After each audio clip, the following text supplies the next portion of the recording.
ਰਾਗ ਦੇ ਵਿੱਚ ਆਪਾਂ ਕਬੀਰ ਜੀ ਦੇ ਸ਼ਬਦ ਲੈ ਰਹੇ ਹਾਂ ਤੇ 857 ਅੰਗ ਤੇ ਸ਼ੁਰੂ ਕਰਾਂਗੇ ਜੀ ਗਿਆਨ। ਬਿਲਾਵਲ। जन्म मरण का भाव परम गया, गोविंद लिव लागी। जीवत सुन्न समान्या, गुर साखी जागी। रहाओ। ਇਹਦੇ ਵਿੱਚ ਕਬੀਰ ਜੀ ਕਹਿ ਰਹੇ ਕਿ ਮੇਰਾ ਡਰ ਚਲਾ ਗਿਆ ਜਨਮ ਮਰਨ ਦਾ, ਜਿਹੜਾ ਹੈਗਾ ਜੂਨਾਂ ਦੇ ਵਿੱਚ ਜਾਣਾ ਹੈ, ਬਾਰ-ਬਾਰ ਦੁਨੀਆ ਦੇ ਵਿੱਚ ਆਉਂਦਾ ਹੈ, ਫਿਰ ਚਲੇ ਜਾਣਾ ਆ, ਉਹ ਖਤਮ ਹੀ ਹੋ ਗਿਆ ਡਰ ਮੇਰਾ। जन्म मरण का भाव गया, गोबिंद लिव लागी, और मेरी वो मालिक परमात्मा दे नाल लिव लग गई। और जीवत सुन्न समान्या, मैं जिहड़ा है सौ के जिहड़ा है सुन्न दे विच जांदा सीगा, मर के कहंदे मैं जिउंदे जी जिहड़ा हैगा सुन्न दे विच चला गया। जीवत सुन्न समान्या, शरीर दे हुंदे होए सुन्न दे विच समा गया। जीवत सुन्न समान्या, गुर साखी जागी। किमें हो गया? कहते गुरु की शिक्षा जिहड़ी हैगी आ जाग गई भाई। गुरु की शिक्षा जिहड़ी हैगी प्रैक्टिकल गुरु की शिक्षा ते कीता ते आ चीज़ हो गई। जद मैं प्रैक्टिकल कीता ते गुरु की शिक्षा तो जाग गई बई, वो तो जिउंदी है गुरु की शिक्षा। तो बिल्कुल सच हैगी आ, ये शिक्षा नहीं है, सच हैगी, सच। रहाओ। जन्म मरण का भरम गया, गोविंद लिव लागी। देखो गोविंद परमात्मा जिहड़ा रूप नहीं, रेख नहीं, रंग नहीं, उहदे नाल लिव लग गई। कहते मालक दे नाल इकमिक हो गया। जीवत सुन्न समान्या, जिउंदे जी ये कार्रवाई हो सकती है, जिउंदे जी ये प्रैक्टिकल करना है आपां ने, इसे वास्ते मनुखी जून मिली हुई है आपां नूं। जीवत सुन्न समान्या, गुर साखी जागी। कौन समा गए? कबीर जी। जीवत सुन्न समान्या, गुर साखी जागी। कहते गुरु की साखी दे नाल हो गया सारा कुछ। रहाओ। हाँ जी गोरखी साहब।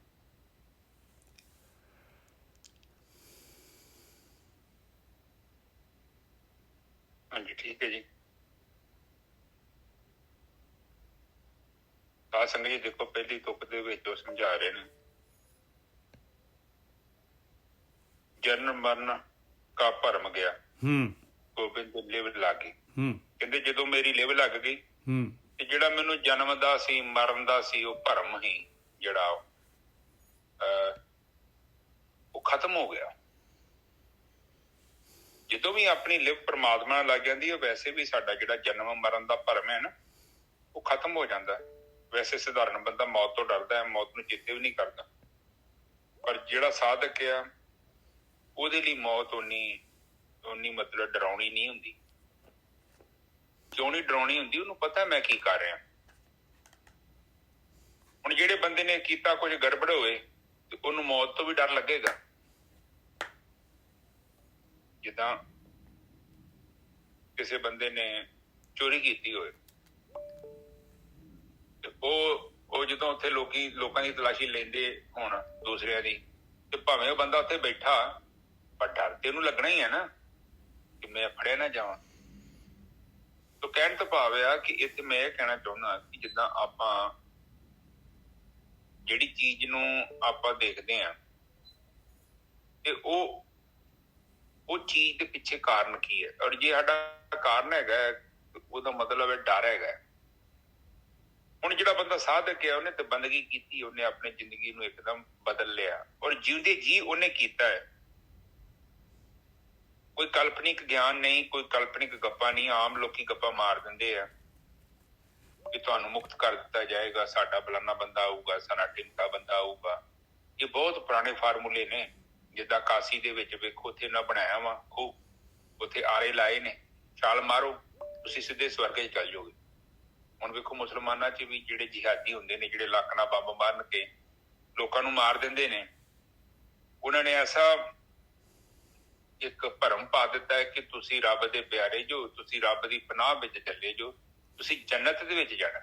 ਦੇਖੋ ਲੋਕ ਉਹ ਵਿਸ਼ਵਾਸ ਕਰਕੇ ਉਹ ਚੀਜ਼ ਕਰਦੇ ਨੇ, ਔਰ ਉਹ ਗਲਤ ਕੰਮ ਨੂੰ ਵੀ ਧਰਮ ਦਾ ਕੰਮ ਸਮਝਦੇ ਆ। ਪਰ ਆਪ ਜਸਟ ਸੋਚੋ, ਉਹ ਕਿਹੜਾ ਪ੍ਰਮਾਤਮਾ ਹੋਊਗਾ ਕਿ ਜਿਹੜਾ ਕਹੂਗਾ ਕਿ ਲੱਖ ਨਾ ਬਾਬਾ ਬੰਨ ਕੇ ਤੇ ਲੋਕਾਂ ਨੂੰ ਮਾਰ ਦੇ?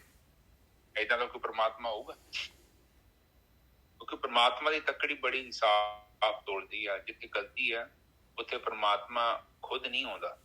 ਜਿੱਥੇ ਸੱਚਾਈ ਉੱਥੇ ਹੀ ਪ੍ਰਮਾਤਮਾ, ਜਿੱਥੇ ਗਲਤੀ ਹੁੰਦੀ ਉੱਥੇ ਹੀ ਖੁਦ ਹੁੰਦੇ ਆ। ਉਹ ਸਾਡੀ ਹਉਮੈ ਹੁੰਦੀ ਹੈ। ਆਪਾਂ ਕੋਈ ਵੀ ਕੰਮ ਕਰਦੇ ਹਉਮੈ ਹੁੰਦੀ ਉਹਦੇ ਮਗਰ।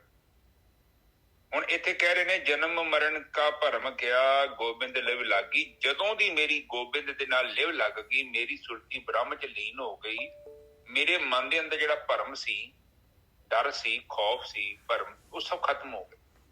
ਗਿਆਨ ਪ੍ਰਗਟ ਹੋ ਗਿਆ। ਵੈਸੇ ਵੀ ਜਦੋਂ ਤੁਹਾਡੀ ਸੁਰਤੀ ਕਾਗਰ ਹੋ ਗਈ ਨਾ, ਤੁਹਾਡੇ ਜੀਵਨ ਚ ਭਰਮ ਨਹੀਂ ਰਹੇਗਾ। ਤੁਹਾਡੇ ਮਨ ਚ ਇੱਕ ਦਵਿੱਚੀ ਨਹੀਂ ਰਹੇਗੀ ਕੀ ਸਹੀ ਹੈ ਜਾਂ ਕੀ ਗਲਤ ਆ, ਕਿਉਂਕਿ ਗਲਤ ਉਦੋਂ ਖਤਮ ਹੋ ਜਾਏਗਾ, ਕੱਲ ਸਹੀ ਹੀ ਰਹਿ ਜਾਣਾ। ਬਹੁਤ ਮੁਸ਼ਕਿਲ ਹੈ ਕੋਈ ਕਿਰਨ ਗਲਤੀ ਨਾ ਆ ਜਾਏ, ਬਹੁਤ ਮੁਸ਼ਕਿਲ ਹੈ। ਹਾਂਜੀ ਨਿਜਾ ਸਾਹਿਬ ਅਗਲੀ ਤੁਕ ਬੋਲੋ। ਜੀਵਤ ਸੁਨ ਸਮਾਨਿਆ ਗੁਰਸਾਖੀ ਜਾਗੀ ਰਹਾ। ਦੇਖ ਲਓ, ਗੁਰਸਾਖੀ ਜਿਹੜੀ ਹੈਗੀ ਜਾਗ ਗਈ। ਗੁਰੂ ਦੀ ਸਿੱਖਿਆ ਜੋ ਇਹ ਗਿਆਨ ਕਹਿ ਰਿਹਾ ਆ, ਉਹ ਜਿਹੜਾ ਬਿਲਕੁਲ ਸੱਚ ਹੋ ਗਿਆ। ਰਹਾਓ ਕਾਂਸੀ ਤੇ ਤੁਨ ਉਪਜੈ ਤੁਨ ਕਾਂਸੀ ਜਾਈ। ਇਹ ਕਾਂਸੀ ਜਿਹੜੀ ਬਨਾਰਸ ਨੂੰ ਨਹੀਂ ਕਹਿ ਰਹੇ, ਕਾਂਸੀ ਜਿਹੜੀ ਹੈਗੀ ਭਾਂਡਾ ਹੁੰਦਾ ਸੀ ਕਹੇ ਦਾ ਪਹਿਲਾਂ, ਉਹਦਾ ਐਗਜ਼ਾਮਪਲ ਲੈ ਰਹੇ ਆ ਭਾਂਡੇ ਦਾ। ਕਹਿੰਦੇ ਕਾਂਸੀ ਤੇ ਤੁਨ ਉਪਜੈ ਤੁਨ ਕਾਂਸੀ ਜਾਈ, ਕਾਂਸੀ ਫੂਟੀ ਪੰਡਤਾ ਤੁਨ ਕਹਾਂ ਸਮਾਈ। ਕਹਿੰਦੇ ਜਿਹੜਾ ਵੀ ਇਨਸਾਨ ਆਉਂਦਾ ਹੈ ਸਰੀਰ ਦੇ ਨਾਲ ਹੀ ਆਉਂਦਾ ਹੈ, ਔਰ ਸਰੀਰ ਦੇ ਨਾਲ ਹੀ ਜਿਹੜਾ ਹੈਗਾ ਉਹ ਜਿਹੜਾ ਹੈਗਾ ਇਨਸਾਨ ਜਿਹੜਾ ਹੈਗਾ ਬੋਲਦਾ ਹੈ, ਔਰ ਇਨਸਾਨ ਸਾਰੀ ਕਾਰਵਾਈ ਸਰੀਰ ਦੇ ਨਾਲ ਹੀ ਕਰਦਾ ਹੈ। ਕਹਿੰਦੇ ਸਰੀਰ ਖਤਮ ਹੋ ਜਾਂਦਾ ਤੇ ਫਿਰ ਜਿਹੜਾ ਇਹ ਬੋਲਦਾ ਕਿਉਂ ਨਹੀਂ ਹੈ? ਜਦ ਇਨਸਾਨ ਜਿਹੜਾ ਹੈਗਾ ਸਰੀਰ ਖਤਮ ਹੋ ਜਾਂਦਾ, ਫਿਰ ਇਹਦੇ ਅੰਦਰ ਜਿਹੜਾ ਬੋਲਣ ਵਾਲੀ ਚੀਜ਼, ਇਹਦਾ ਮਤਲਬ ਤਾਂ ਇਹ ਹੋਇਆ ਵੀ ਬੋਲਣ ਵਾਲੀ ਚੀਜ਼ ਤਾਂ ਕੋਈ ਅਲੱਗ ਹੈਗੀ ਆ। ਇਹ ਕਾਂਸ਼ੀ ਤੋਂ ਤਾਂ ਧੁਨ ਪੈਦਾ ਨਹੀਂ ਹੋ ਰਹੀ ਭਾਈ, ਸਰੀਰ ਤੋਂ ਤਾਂ ਧੁਨ ਪੈਦਾ ਨਹੀਂ ਹੋ ਰਹੀ, ਸਰੀਰ ਤਾਂ ਨਹੀਂ ਬੋਲ ਰਿਹਾ। ਕਾਂਸ਼ੀ ਤੇ ਧੁਨ ਉਪਜੈ ਧੁਨ ਕਾਂਸੀ ਜਾਈ। ਜੇ ਸਰੀਰ ਦੇ ਨਾਲ ਹੀ ਧੁਨ ਪੈਦਾ ਹੁੰਦੀ, ਸਰੀਰ ਦੇ ਨਾਲ ਹੀ ਚਲੇ ਜਾਂਦੀ ਹੈ, ਫਿਰ ਸਰੀਰ ਤਾਂ ਇੱਥੇ ਹੀ ਪਿਆ ਹੈ। ਪੰਡਤਾ ਦੱਸ ਫਿਰ ਧੁਨ ਕਿੱਥੇ ਗਈ? ਕਾਂਸ਼ੀ ਫੂਟੀ ਪੰਡਤਾ ਧੁਨ ਕਹਾਂ ਸਮਾਈ। ਇਸ ਤੇ ਵਿਚਾਰ ਕਰ ਭਾਈ। ਹਾਂਜੀ ਵੀਰ ਜੀ। ਹਾਂਜੀ ਠੀਕ ਹੈ ਸੰਗਤ ਜੀ। ਦੇਖੋ ਪਹਿਲੀ ਤੋਂ ਕੁਝ ਫੇਰ ਸਮਝਾ ਰਹੇ। ਜੀਵਤ ਸੁਨ ਸਮਾਨ ਸਮਾਨਿਆ ਗੁਰ ਸਾਖੀ ਜਾਗੀ। ਹੁਣ ਦੇਖੋ ਗੁਰੂ ਸਾਖੀ ਜਾਗੀ ਦਾ ਮਤਲਬ ਹੈਗਾ ਕਿ ਜਿਹੜੀ ਸਾਡੀ ਬੁੱਧੀ, ਹੁਣ ਜਿੱਦਾਂ ਸਧਾਰਨ ਬੁੱਧੀ ਹੈ ਉਹ ਤੇ ਜਾਗੀ ਆ, ਵਿਵੇਕ ਜਿਹੜਾ ਸੁੱਤਾ ਪਿਆ। ਹੁਣ ਤੁਸੀਂ ਸੰਗਤ ਕੀਤੀ ਨਾ, ਸੰਗਤ ਦੇ ਵਿੱਚ ਤੁਹਾਨੂੰ ਇੱਕ ਚੀਜ਼ ਮਿਲਣੀ ਆ ਕਿ ਤੁਹਾਡੇ ਅੰਦਰ ਜਿਹੜੀ ਵਿਵੇਕ ਬੁੱਧੀ ਉਹ ਜਾਗ ਜਾਏਗੀ ਤੇ ਦੂਜੀ ਬੁੱਧੀ ਕਮਜ਼ੋਰ ਹੋ ਜਾਏਗੀ। ਸਧਾਰਨ ਤੌਰ ਤੇ ਬੰਦੇ ਦੀ ਜਿਹੜੀ ਹੈ ਨਾ ਬੁੱਧੀ ਬਹੁਤ ਥੱਲੇ ਲੈਵਲ ਦੀ ਹੁੰਦੀ, ਉਹ ਨਹੀਂ ਵਿਚਾਰ ਕਰਦਾ। ਦੇਖੋ ਦੋ ਚੀਜ਼ਾਂ ਹੁੰਦੀਆਂ ਨੇ, ਇੱਕ ਸਾਡੀ ਸੋਚ ਹੁੰਦੀ ਹੈ, ਇੱਕ ਹੁੰਦੀ ਫੀਲਿੰਗ। ਫੀਲਿੰਗ ਦਾ ਮਤਲਬ ਅਨੁਭਵ ਕਰਨਾ, ਸੋਚ ਦਾ ਮਤਲਬ ਵਿਚਾਰ ਕਰਨਾ, ਚਿੰਤਨ ਕਰਨਾ, ਚੀਜ਼ ਨੂੰ ਸਮਝਣਾ। ਸਾਨੂੰ ਰੱਬ ਨੇ ਇੱਕ ਬੁੱਧੀ ਦਿੱਤੀ ਹੈ, ਉਹ ਬੁੱਧੀ ਬੜੀ ਪਾਵਰਫੁਲ ਹੈ। ਜੇਕਰ ਅਸੀਂ ਉਹਦੀ ਵਰਤੋਂ ਕਰਦੇ ਹਾਂ, ਸਹੀ ਵਰਤੋਂ ਕਰਦੇ ਹਾਂ, ਤੇ ਸਾਡੇ ਜੀਵਨ ਦੇ ਕਾਫੀ ਜਿਹੜੇ ਮਸਲੇ ਹੱਲ ਹੋ ਜਾਂਦੇ ਆ। ਹੁਣ ਤੁਸੀਂ ਪੁੱਛੋਗੇ ਕਿੱਦਾਂ ਹੱਲ ਹੋ ਜਾਂਦੇ? ਮੰਨ ਲਓ ਬਾਹਰ ਠੰਡ ਆ, ਬਹੁਤ ਠੰਡ ਆ, ਆਪਾਂ ਕੀ ਕਰਦੇ ਹਾਂ? ਆਪਾਂ ਜੈਕਟ ਪਾ ਲੈਂਦੇ ਹਾਂ ਨਿੱਜਾ ਸਾਹਿਬ। ਬਿਲਕੁਲ। ਕਿਉਂਕਿ ਸਾਨੂੰ ਪਤਾ ਹੈ ਠੰਡ ਦਾ ਹੱਲ ਕੀ ਹੈ, ਜੈਕਟ। ਹੁਣ ਆਪਾਂ ਕੱਚੇ ਰਸਤੇ ਜਾ ਰਹੇ ਹਾਂ, ਪੱਥਰ ਪੁੱਥਰ ਪਏ ਨੇ, ਕਿੱਲ ਕਾਂਟੇ ਪਏ ਨੇ, ਤੇ ਆਪਾਂ ਕੀ ਕਰਦੇ ਹਾਂ? ਆਪਾਂ ਬੂਟ ਖਰੀਦ ਲੈਂਦੇ ਹਾਂ, ਚੱਪਲਾਂ ਪਾ ਲੈਂਦੇ ਹਾਂ। ਇਹਦਾ ਮਤਲਬ ਕੋਈ ਚੀਜ਼ ਸਾਡੇ ਸਰੀਰ ਨਾਲ ਨਹੀਂ ਲੱਗੀ, ਪਰ ਅਸੀਂ ਲਾ ਲਈ, ਵਿਚਾਰ ਕਰ ਲਈ, ਲੱਭ ਲਈ, ਉਹਦਾ ਹੱਲ ਲੱਭ ਲਿਆ, ਉਹਦਾ ਤੋੜ ਲੱਭ ਲਿਆ। ਹੁਣ ਤੁਸੀਂ ਦੇਖੋ ਕਈ ਧਰਤੀ ਤੇ ਐਸੀਆਂ ਜਗ੍ਹਾ ਨੇ ਜਿੱਥੇ ਬਰਫ਼ ਬਹੁਤ ਪੈਂਦੀ ਹੈ, ਪਰ ਉੱਥੇ ਜਾਨਵਰ ਹੈਗੇ ਨੇ। ਵੈਸੇ ਸਾਡੇ ਵਰਗਾ ਜਾਊ ਤੇ ਬਹੁਤ ਮੁਸ਼ਕਿਲ ਹੈ ਸਰਵਾਈਵ ਕਰਨਾ, ਪਰ ਜਾਨਵਰ ਜਿਹੜੇ ਹੈਗੇ ਉਹ ਉਹਨਾਂ ਨੇ ਆਪਣੇ ਆਪ ਨੂੰ ਪ੍ਰਪੇਅਰ, ਆਪਣੇ ਆਪ ਨੂੰ ਅਪਗ੍ਰੇਡ ਕਰ ਲਿਆ। ਜਦੋਂ ਉਹਨਾਂ ਨੇ ਆਪਣੇ ਆਪ ਨੂੰ ਅਪਗ੍ਰੇਡ ਕਰ ਲਿਆ, ਮਤਲਬ ਕਿ ਉਹਨਾਂ ਨੇ ਉਹ ਚੀਜ਼ ਪੈਦਾ ਕਰ ਲਈ ਜਿਹੜੀ ਚੀਜ਼ ਨਹੀਂ ਸੀ। ਆਪ ਜਸਟ ਸੋਚੋ, ਦੇਖੋ ਪੜ੍ਹਾਈ ਆਪਾਂ ਨੂੰ ਬਚਪਨ 'ਚ ਥੋੜੀ ਆਉਂਦੀ, ਆਪਾਂ ਸਿੱਖਦੇ ਆ ਨਾ ਸੇ ਸਾਰਾ ਕੁਛ, ਗੱਲਬਾਤ ਕਰਨੀ, ਚੱਲਣਾ, ਖਲੋਣਾ, ਬੈਠਣਾ, ਕੱਪੜੇ ਪਾਉਣੇ, ਹਰ ਚੀਜ਼ ਤਾਂ ਆਪਾਂ ਸਿੱਖ ਰਹੇ ਹਾਂ। ਤੇ ਫਿਰ ਚੰਗੀ ਜ਼ਿੰਦਗੀ ਨੂੰ ਬਤੀਤ ਕਰਨ ਦੇ ਲਈ ਜੇ ਕੁਝ ਗੱਲਾਂ ਗ੍ਰੰਥ ਸਾਹਿਬ ਦੇ ਵਿੱਚ ਲਿਖੀਆਂ ਨੇ ਤੇ ਅਸੀਂ ਉਹ ਵੀ ਕਿਉਂ ਨਹੀਂ ਗ੍ਰਹਿਣ ਕਰ ਸਕਦੇ, ਉੱਥੋਂ ਕਿਉਂ ਨਹੀਂ ਗਿਆਨ ਲੈ ਸਕਦੇ। ਹੁਣ ਉਹ ਜਿਹੜੇ ਜਾਨਵਰ ਰਹਿੰਦੇ ਨੇ ਠੰਡੇ ਇਲਾਕਿਆਂ 'ਚ, ਉਹਨਾਂ ਨੇ ਆਪਣੇ ਆਪ ਨੂੰ ਐਡਜਸਟ ਕਰ ਲਿਆ। ਜਦੋਂ ਤੁਸੀਂ ਬਾਣੀ ਦੇ ਉੱਤੇ ਵਿਚਾਰ ਕੀਤਾ ਤੇ ਬਾਣੀ ਨੇ ਵੀ ਸਾਨੂੰ ਇਹੋ ਸਮਝਾਉਣਾ ਹੈ, ਜੇਕਰ ਤੂੰ ਠੰਡ ਦੇ ਨਾਲ ਐਡਜਸਟ ਕਰ ਸਕਦਾ, ਤੂੰ ਗਰਮੀ ਦੇ ਨਾਲ ਐਡਜਸਟ ਕਰ ਸਕਦਾ ਹੈ, ਧੁੱਪ ਦੇ ਨਾਲ ਐਡਜਸਟ ਕਰ ਸਕਦਾ ਹੈ, ਧੂੜ ਮਿੱਟੀ ਦੇ ਨਾਲ ਐਡਜਸਟ ਕਰ ਸਕਦਾ ਹੈ, ਤੇ ਤੇਰਾ ਜਿਹੜਾ ਆਲਾ ਦੁਆਲਾ ਹੈਗਾ ਤੂੰ ਉੱਥੇ ਕਿਉਂ ਨਹੀਂ ਆਪਣਾ ਦਿਮਾਗ ਵਰਤਦਾ? ਨਿਜਰ ਸਾਹਿਬ ਬਿਲਕੁਲ, ਉੱਥੇ ਵੀ ਐਡਜਸਟ ਕਰ। ਜਦੋਂ ਏਸੀ ਆਪਣੇ ਕੋਲ ਟੈਂਪਰੇਚਰ ਆਪਾਂ ਵੱਧ ਘੱਟ ਕਰਦੇ ਹਾਂ, ਹੁਣ ਬਾਹਰ ਬਹੁਤ ਠੰਡ ਆ ਤੇ ਆਪਾਂ ਥੋੜੀ ਹੁਣ ਉਹਨੂੰ 16 ਤੇ ਰੱਖਦੇ ਹਾਂ, ਆਪਾਂ ਟੈਂਪਰੇਚਰ ਘੱਟ ਕਰ ਲੈਂਦੇ ਹਾਂ, 24 ਤੇ ਕਰ ਲਾਂਗੇ, 25 ਤੇ ਕਰ ਲਾਂਗੇ। ਕਹਿਣ ਤੋਂ ਭਾਵ ਹੈ ਕਿ ਜਿਹੜੀ ਚੀਜ਼ ਸਾਡੇ ਕੋਲ ਨਹੀਂ ਆ ਆਪਾਂ ਪੈਦਾ ਕਰ ਸਕਦੇ। ਹੁਣ ਘਰ ਦਾ ਮਾਹੌਲ ਬੜੀ ਵੱਡੀ ਭੂਮਿਕਾ ਨਿਭਾਉਂਦਾ ਤੁਹਾਡੇ ਜੀਵਨ ਦੇ ਵਿੱਚ। ਜੇਕਰ ਤੁਹਾਡੇ ਘਰ ਵਾਲੇ ਕੋਆਪਰੇਟਿਵ ਨੇ, ਥੋੜੇ ਸਿਆਣੇ ਨੇ, ਥੋੜੇ ਸ਼ਾਂਤ ਨੇ, ਇਹ ਕਈ ਗਲਤ ਚੀਜ਼ਾਂ ਹੈਗੀਆਂ ਨੇ, ਤੁਸੀਂ ਉਹਨਾਂ ਦਾ ਤਿਆਗ ਕਰ ਸਕਦੇ ਹੋ। ਬਹੁਤ ਵਧੀਆ ਤਰੀਕਾ ਹੈ, ਤੁਹਾਡਾ ਮਾਹੌਲ ਬਹੁਤ ਵਧੀਆ। ਹੁਣ ਛੋਟਾ ਬੱਚਾ ਤੁਸੀਂ ਸਕੂਲੇ ਭੇਜਿਆ ਤੇ ਜੇ ਟੀਚਰ ਕਹੂਗਾ ਤੈਨੂੰ ਅਕਲ ਨਹੀਂ ਹੈਗੀ, ਤੇਰਾ ਦਿਮਾਗ ਨਹੀਂ ਚੱਲਦਾ, ਤੂੰ ਬੁੱਧੀ ਭ੍ਰਿਸ਼ਟ ਹੈ, ਤੂੰ ਡੱਲ ਹੈਗਾ, ਉਹ ਜਿਹੜਾ ਮਾੜਾ ਮੋਟਾ ਚੱਲਦਾ ਉਹ ਵੀ ਬਹਿ ਜਾਣਾ ਜੀ, ਕਿਉਂਕਿ ਉਹ ਤਾਂ ਹੌਸਲਾ ਤੋੜਦਾ। ਹੌਸਲਾ ਤੇ ਇਹ ਕਹਿੰਦਾ ਕਿ ਅਗਲੇ ਦੇ ਅੰਦਰ ਤੂੰ ਲਾਈਟ ਪੈਦਾ ਕਰ। ਜੇ ਤੂੰ ਸੋਚੇਗਾ ਨਾ ਕਿ ਨਹੀਂ ਹੁਣ ਨਹੀਂ ਕੁਛ ਹੋ ਸਕਦਾ, ਇਹ ਤਾਂ ਮਤਲਬ ਤੇਰੀ ਸੋਚ ਦਾ ਐਂਡ ਹੋ ਗਿਆ ਹੈ। ਬਾਕੀ ਅਗਲੇ ਬੰਨੇ ਬਹੁਤ ਪੋਟੈਂਸ਼ੀਅਲ ਹੈ। ਹੁਣ ਦੇਖੋ ਕਈ ਚੀਜ਼ਾਂ ਨੇ ਜਿਹੜੀਆਂ ਸਾਨੂੰ ਨਹੀਂ ਪਤਾ ਪਰ ਲੋਕਾਂ ਨੂੰ ਪਤਾ, ਲੋਕੀ ਉਹਨਾਂ ਦਾ ਇਸਤੇਮਾਲ ਕਰਦੇ ਨੇ। ਇਹ ਤਾਂ ਮਤਲਬ ਇਹ ਨਹੀਂ ਕਿ ਸਾਨੂੰ ਨਹੀਂ ਪਤਾ ਉਹ ਚੀਜ਼ ਹੈ ਨਹੀਂ, ਚੀਜ਼ ਹੈਗੀ ਆ ਪਰ ਸਾਨੂੰ ਉਹਦਾ ਪ੍ਰੋਪਰ ਇਸਤੇਮਾਲ ਕਰਨਾ ਨਹੀਂ ਆਉਂਦਾ। ਉਹੀ ਲੋਹਾ ਵਾ ਤੇ ਸਾਈਕਲ ਦਾ ਚੱਕਾ ਵੀ ਬਣਦਾ ਹੈ, ਉਹੀ ਲੋਹਾ ਵਾ ਜਹਾਜ਼ ਦਾ ਚੱਕਾ ਬਣਦਾ ਹੈਗਾ, ਜਹਾਜ਼ ਦਾ ਪੱਖਾ ਬਣ ਜਾਂਦਾ। ਉਹ ਕਹਿਣ ਤੋਂ ਭਾਵ ਆ ਕਿ ਕੰਪੋਨੈਂਟ ਸੇਮ ਹੀ ਆ, ਬਟ ਉਹਨੂੰ ਟੈਕਨੋਲੋਜੀ ਕਰਕੇ ਉਹਦੀ ਵੈਲਿਊ ਐਡ ਕਰਤੀ। ਹੁਣ ਤੁਸੀਂ ਉਹਨੇ ਲੈ ਕੇ ਆਓ ਬਾਜ਼ਾਰੋਂ, ਕੀ ਕੀਮਤ ਹੈ ਉਹਦੀ? ਕੋਈ ਕੀਮਤ ਹੋਊਗੀ ਕਿਲੋ ਦੀ, ਪਰ ਜਦੋਂ ਉਸ ਉਹਨਾਂ ਦਾ ਆਪਾਂ ਸਵੈਟਰ ਆਉਣ ਲੈਂਦੇ ਹਾਂ, ਨਿੱਜਰ ਸਾਹਿਬ ਬਿਲਕੁਲ ਦੇਖ ਲਓ ਕਿੰਨਾ ਕੀਮਤ ਵੱਧ ਜਾਂਦੀ ਹੈ। ਵੈਲਿਊ ਐਡ ਕਰ ਲਈ ਨਾ, ਤੁਸੀਂ ਆਪਣੇ 'ਚ ਵੈਲਿਊ ਐਡ ਕਰ ਲਓ, ਤੁਹਾਡੀ ਕੀਮਤ ਵੱਧ ਜਾਏਗੀ। ਆਪਾਂ ਕੀਮਤ ਕਿਉਂ ਘਟਾਈ ਆ? ਕਿਉਂਕਿ ਅਸੀਂ ਵੈਲਿਊ ਐਡ ਕਰਨਾ ਨਹੀਂ ਚਾਹੁੰਦੇ, ਗੁਣ ਨਹੀਂ ਲੈਣਾ ਚਾਹੁੰਦੇ। ਸ੍ਰੀ ਤੇ ਬਾਣੀ 'ਚ ਕਹਿ ਕੇ ਗੱਲੀ ਅਸੀਂ ਚੰਗੀਆਂ, ਅਚਾਰੀ ਬੁਰੀਆਂ। ਅਚਾਰ ਸਾਡੇ ਨਹੀਂ ਵਧੀਆ, ਪਰ ਗੱਲਾਂ ਦੇ ਵਿੱਚ ਅਸੀਂ ਪੂਰੇ ਰਾਜੇ ਬਣੇ ਪਏ ਆ, ਬੜੇ ਵਧੀਆ ਸੰਤ ਤੇ ਬ੍ਰਹਮ ਗਿਆਨੀ, ਪਤਾ ਨਹੀਂ ਕੀ ਕੋਈ ਲੋਕੀ ਲਿਖ ਲੈਂਦੇ ਨੇ, ਪਰ ਅਸਲ ਦੇ ਵਿੱਚ ਬ੍ਰਹਮ ਗਿਆਨੀ ਤੇ ਗੁਰੂ ਨਾਨਕ ਪਾਤਸ਼ਾਹ ਵਾਂਗੂ ਬਣਨਾ ਪਊਗਾ। ਉਹਨਾਂ ਦਾ ਜੀਵਨ ਦੱਸਦਾ ਹੈ ਕਿ ਉਹ ਬ੍ਰਹਮ ਗਿਆਨੀ ਸਨ। ਮਹਾਤਮਾ ਬੁੱਧ ਵੇਖ ਲਓ, ਇਹ ਕੀ ਨੇ, ਲੋਕਾਂ ਨੇ ਉਸ ਰਸਤੇ ਤੋਂ ਚੱਲੇ ਵੀ ਆ ਔਰ ਉੱਥੇ ਬੜੀਆਂ ਕਠਿਨਾਈਆਂ ਆਈਆਂ ਨੇ, ਤਾਈਓ ਤੋਂ ਬ੍ਰਹਮ ਗਿਆਨੀ ਬਣੇ ਹੋ। ਐ ਥੋੜੀ ਕੋਈ ਐਵੇਂ ਆਪਣੇ ਨਾਂ ਦੇ ਪਿੱਛੇ ਕੋਈ ਲਿਖਦੀ ਹੈ ਕਿ ਮੈਂ ਬ੍ਰਹਮ ਗਿਆਨੀ ਹੋ ਗਿਆ, ਏਦਾਂ ਕੋਈ ਬ੍ਰਹਮ ਗਿਆਨੀ ਨਹੀਂ ਬਣਦਾ। ਠੀਕ ਹੈ, ਹੁਣ ਇੱਥੇ ਆਪਾਂ ਮੈਂ ਫਿਰ ਵਾਪਸ ਆਉਂਦਾ ਤੁਹਾਡੀ ਗੱਲ ਤੇ। ਹੁਣ ਇਹਦੇ ਵਿੱਚ ਸਾਡੇ ਕੋਲ ਇੱਕ ਬਹੁਤ ਵਧੀਆ ਪੁਆਇੰਟ ਹੈਗਾ। ਸਾਡੇ ਕੋਲ ਦੋ ਚੀਜ਼ਾਂ ਹੁੰਦੀਆਂ ਨੇ, ਇੱਕ ਫੀਲਿੰਗ ਹੈ ਤੇ ਇੱਕ ਥਿੰਕਿੰਗ ਹੈ। ਫੀਲਿੰਗ ਦਾ ਮਤਲਬ ਅਸੀਂ ਮਹਿਸੂਸ ਕਰਦੇ ਹਾਂ, ਥਿੰਕਿੰਗ ਦਾ ਮਤਲਬ ਹੈ ਅਸੀਂ ਵਿਚਾਰ ਕਰਦੇ ਹਾਂ।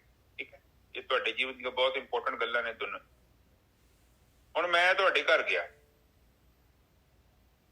ਤੁਸੀਂ ਮੈਨੂੰ ਚਾਹ ਦਾ ਕੱਪ ਪਿਆ ਦਿੱਤਾ, ਮੇਰੀ ਫੀਲਿੰਗ ਹਾਈ ਹੋ ਗਈ, ਕਿਉਂਕਿ ਮੈਂ ਕਹੂੰਗਾ ਕਿ ਬਈ ਜੀ ਬੜਾ ਮੇਰਾ ਇੱਜ਼ਤ ਮਾਣ ਕੀਤਾ ਹੈ।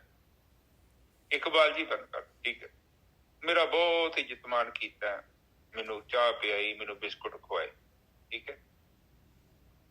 ਦੂਜੀ ਤਰਫ ਮੈਂ ਤੁਹਾਡੇ ਘਰ ਗਿਆ, ਤੁਸੀਂ ਮੈਨੂੰ ਪੁੱਛਿਆ ਕਿ ਛੇ ਨਹੀਂ ਕੌਣ ਆ, ਕਿੱਥੋਂ ਆਇਆ, ਮੇਰੇ ਸੂਖਮ ਹਉਮੈ ਨੂੰ ਤੁਸੀਂ ਠੇਸ ਮਾਰੀ।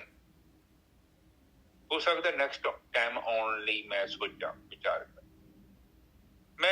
ਮੈਂ ਤੁਹਾਨੂੰ ਉਸ ਨਜ਼ਰ ਨਾਲ ਦੇਖ ਰਿਹਾ ਜਿਹੜੀ ਇੱਕ ਵੱਖਰੀ ਨਜ਼ਰ ਹੈ। ਮੈਂ ਤੁਹਾਡੇ ਗੁਣਗਾਨ ਸਾਰੇ ਭੁੱਲ ਗਿਆ, ਮੈਂ ਕਿੰਨਾ ਕੀਤਾ ਬੀਤੇ ਸਮੇਂ 'ਚ ਮੈਂ ਨਹੀਂ ਯਾਦ ਕਰਾਂਗਾ, ਮੈਂ ਭੁੱਲ ਜਾਵਾਂਗਾ।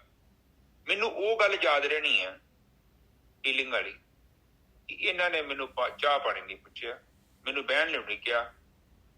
ਤੇ ਇਹ ਜੇ ਆਪਾਂ ਥੋੜੀ ਜਿਹੀ ਵਿਚਾਰ ਕਰਦੇ ਹਾਂ, ਥਿੰਕਿੰਗ ਤੇ ਆਉਂਦੇ ਹਾਂ, ਥਿੰਕਿੰਗ ਤੇ ਆਪਾਂ ਇਹ ਸੋਚਦੇ ਹਾਂ ਕਿ ਹੋ ਸਕਦਾ ਨਜਰ ਸਾਹਿਬ ਅਗਲਾ ਬੰਦਾ ਬਿਜੀ ਹੋਵੇ, ਜਾਂ ਕੋਈ ਮੁਸੀਬਤ 'ਚ ਹੋਵੇ, ਜਾਂ ਕੋਈ ਟੈਨਸ਼ਨ ਦੇ ਵਿੱਚ ਹੋਵੇ। ਬਿਲਕੁਲ। ਫਿਰ ਇਹ ਨਹੀਂ ਗੱਲ ਸੋਚਣ ਦੇ ਨਾਲ ਕੀ ਹੁੰਦਾ ਕਿ ਸਾਡੀ ਸੋਚ ਬਦਲ ਜਾਂਦੀ ਆ ਅਗਲੇ ਦੇ ਪ੍ਰਤੀ। ਅਗਲੇ ਨੇ ਭਾਵੇਂ ਸਾਡੇ ਨਾਲ ਵਰਤਾਓ ਸਹੀ ਨਹੀਂ ਕੀਤਾ, ਪਰ ਉਸ ਗਲਤ ਚੀਜ਼ ਨੂੰ ਆਪਾਂ ਸਹੀ ਤੌਰ ਤੇ ਆਪਣੇ ਅੰਦਰ ਲੈ ਲਿਆ। ਮੈਂ ਫੇਰ ਬੋਲਦਾ, ਆਪ ਮੇਰੀ ਗੱਲ ਨੂੰ ਪਲੀਜ਼ ਪਕੜ ਕਰੋਗੇ ਤੇ ਤੁਹਾਡੇ ਲਈ ਬਹੁਤ ਵਧੀਆ। ਮੈਂ ਕਿਸੇ ਘਰ ਗਿਆ, ਅਗਲੇ ਨੇ ਮੇਰਾ ਮਾਣ ਸਨਮਾਨ ਕੀਤਾ, ਮੇਰੇ ਹਉਮੈ ਦੀ ਪੂਰਤੀ ਕੀਤੀ, ਮੈਂ ਕਵਾਂਗਾ ਬੰਦਾ ਬਹੁਤ ਵਧੀਆ। ਮੈਂ ਇੱਕ ਅਗਲੇ ਘਰ ਗਿਆ, ਉਹਨੇ ਮੈਨੂੰ ਨਹੀਂ ਖਵਾਇਆ ਬੁਲਾਇਆ, ਮੈਨੂੰ ਚਾਹ ਪਾਣੀ ਨਹੀਂ ਪੁੱਛਿਆ। ਇੱਕ ਵਾਰੀ ਕਿਹਾ ਹਾਂਜੀ ਚਾਹ ਪੀਓਗੇ, ਮੈਂ ਨਹੀਂ ਪੀਵਾਂਗਾ ਤੇ ਕਿਤੇ ਠੀਕ, ਉਹਨਾਂ ਕੁਛ ਨਹੀਂ ਗੱਲ ਕੀਤੀ। ਹੁਣ ਮੇਰੇ ਅੰਦਰ ਦੋ ਚੀਜ਼ਾਂ ਹੈਗੀਆਂ ਨੇ, ਇੱਕ ਮੇਰੇ ਅੰਦਰ ਹੈਗੀ ਥਿੰਕਿੰਗ ਤੇ ਦੂਜੀ ਹੈਗੀ ਫੀਲਿੰਗ। ਫੀਲਿੰਗ ਜਿਹੜੀ ਹੈ ਨਾ, ਦੇਖੋ ਫੀਲਿੰਗ ਨੈਗੇਟਿਵ ਤੇ ਪੋਜ਼ਿਟਿਵ ਹੁੰਦੀ ਹੈ, ਚੰਗੀ ਵੀ ਹੁੰਦੀ ਤੇ ਗਲਤ ਵੀ। ਇਹਨੂੰ ਚਾਰਜਿੰਗ ਕਰਨਾ ਜਾਂ ਨਹੀਂ ਕਰਨਾ ਇਹ ਤੁਹਾਡੀ ਮਰਜ਼ੀ ਆ। ਜਿੱਦਾਂ ਮੋਬਾਈਲ ਆਪਣੇ ਆਪ ਚਾਰਜ ਹੁੰਦਾ ਨੇ, ਜੇ ਸਭ ਕੇ ਕਰਨਾ ਪੈਂਦਾ ਬਿਲਕੁਲ ਠੀਕ ਹੈ। ਹੁਣ ਤੁਹਾਡੇ ਟਰੱਕ ਦੀ ਬੈਟਰੀ ਆ, ਕਾਰ ਦੀ ਬੈਟਰੀ ਆ, ਘਰ ਦੀ ਬੈਟਰੀ ਆ, ਉਹਨੂੰ ਤਾਂ ਕਰਨਾ ਪੈਂਦਾ ਹੈ, ਉਹਦੇ ਨਾਲ ਇਨਵੇਟਰ ਲੱਗਾ ਹੈ ਉਹਨੂੰ ਚਾਰਜ ਕਰਨ ਲਈ। ਤੋ ਇਸੇ ਤਰ੍ਹਾਂ ਜਿਹੜੀ ਸਾਡੇ ਅੰਦਰ ਸੋਚ ਆ, ਚੰਗੀ ਹੈ ਜਾਂ ਮਾੜੀ ਹੈ,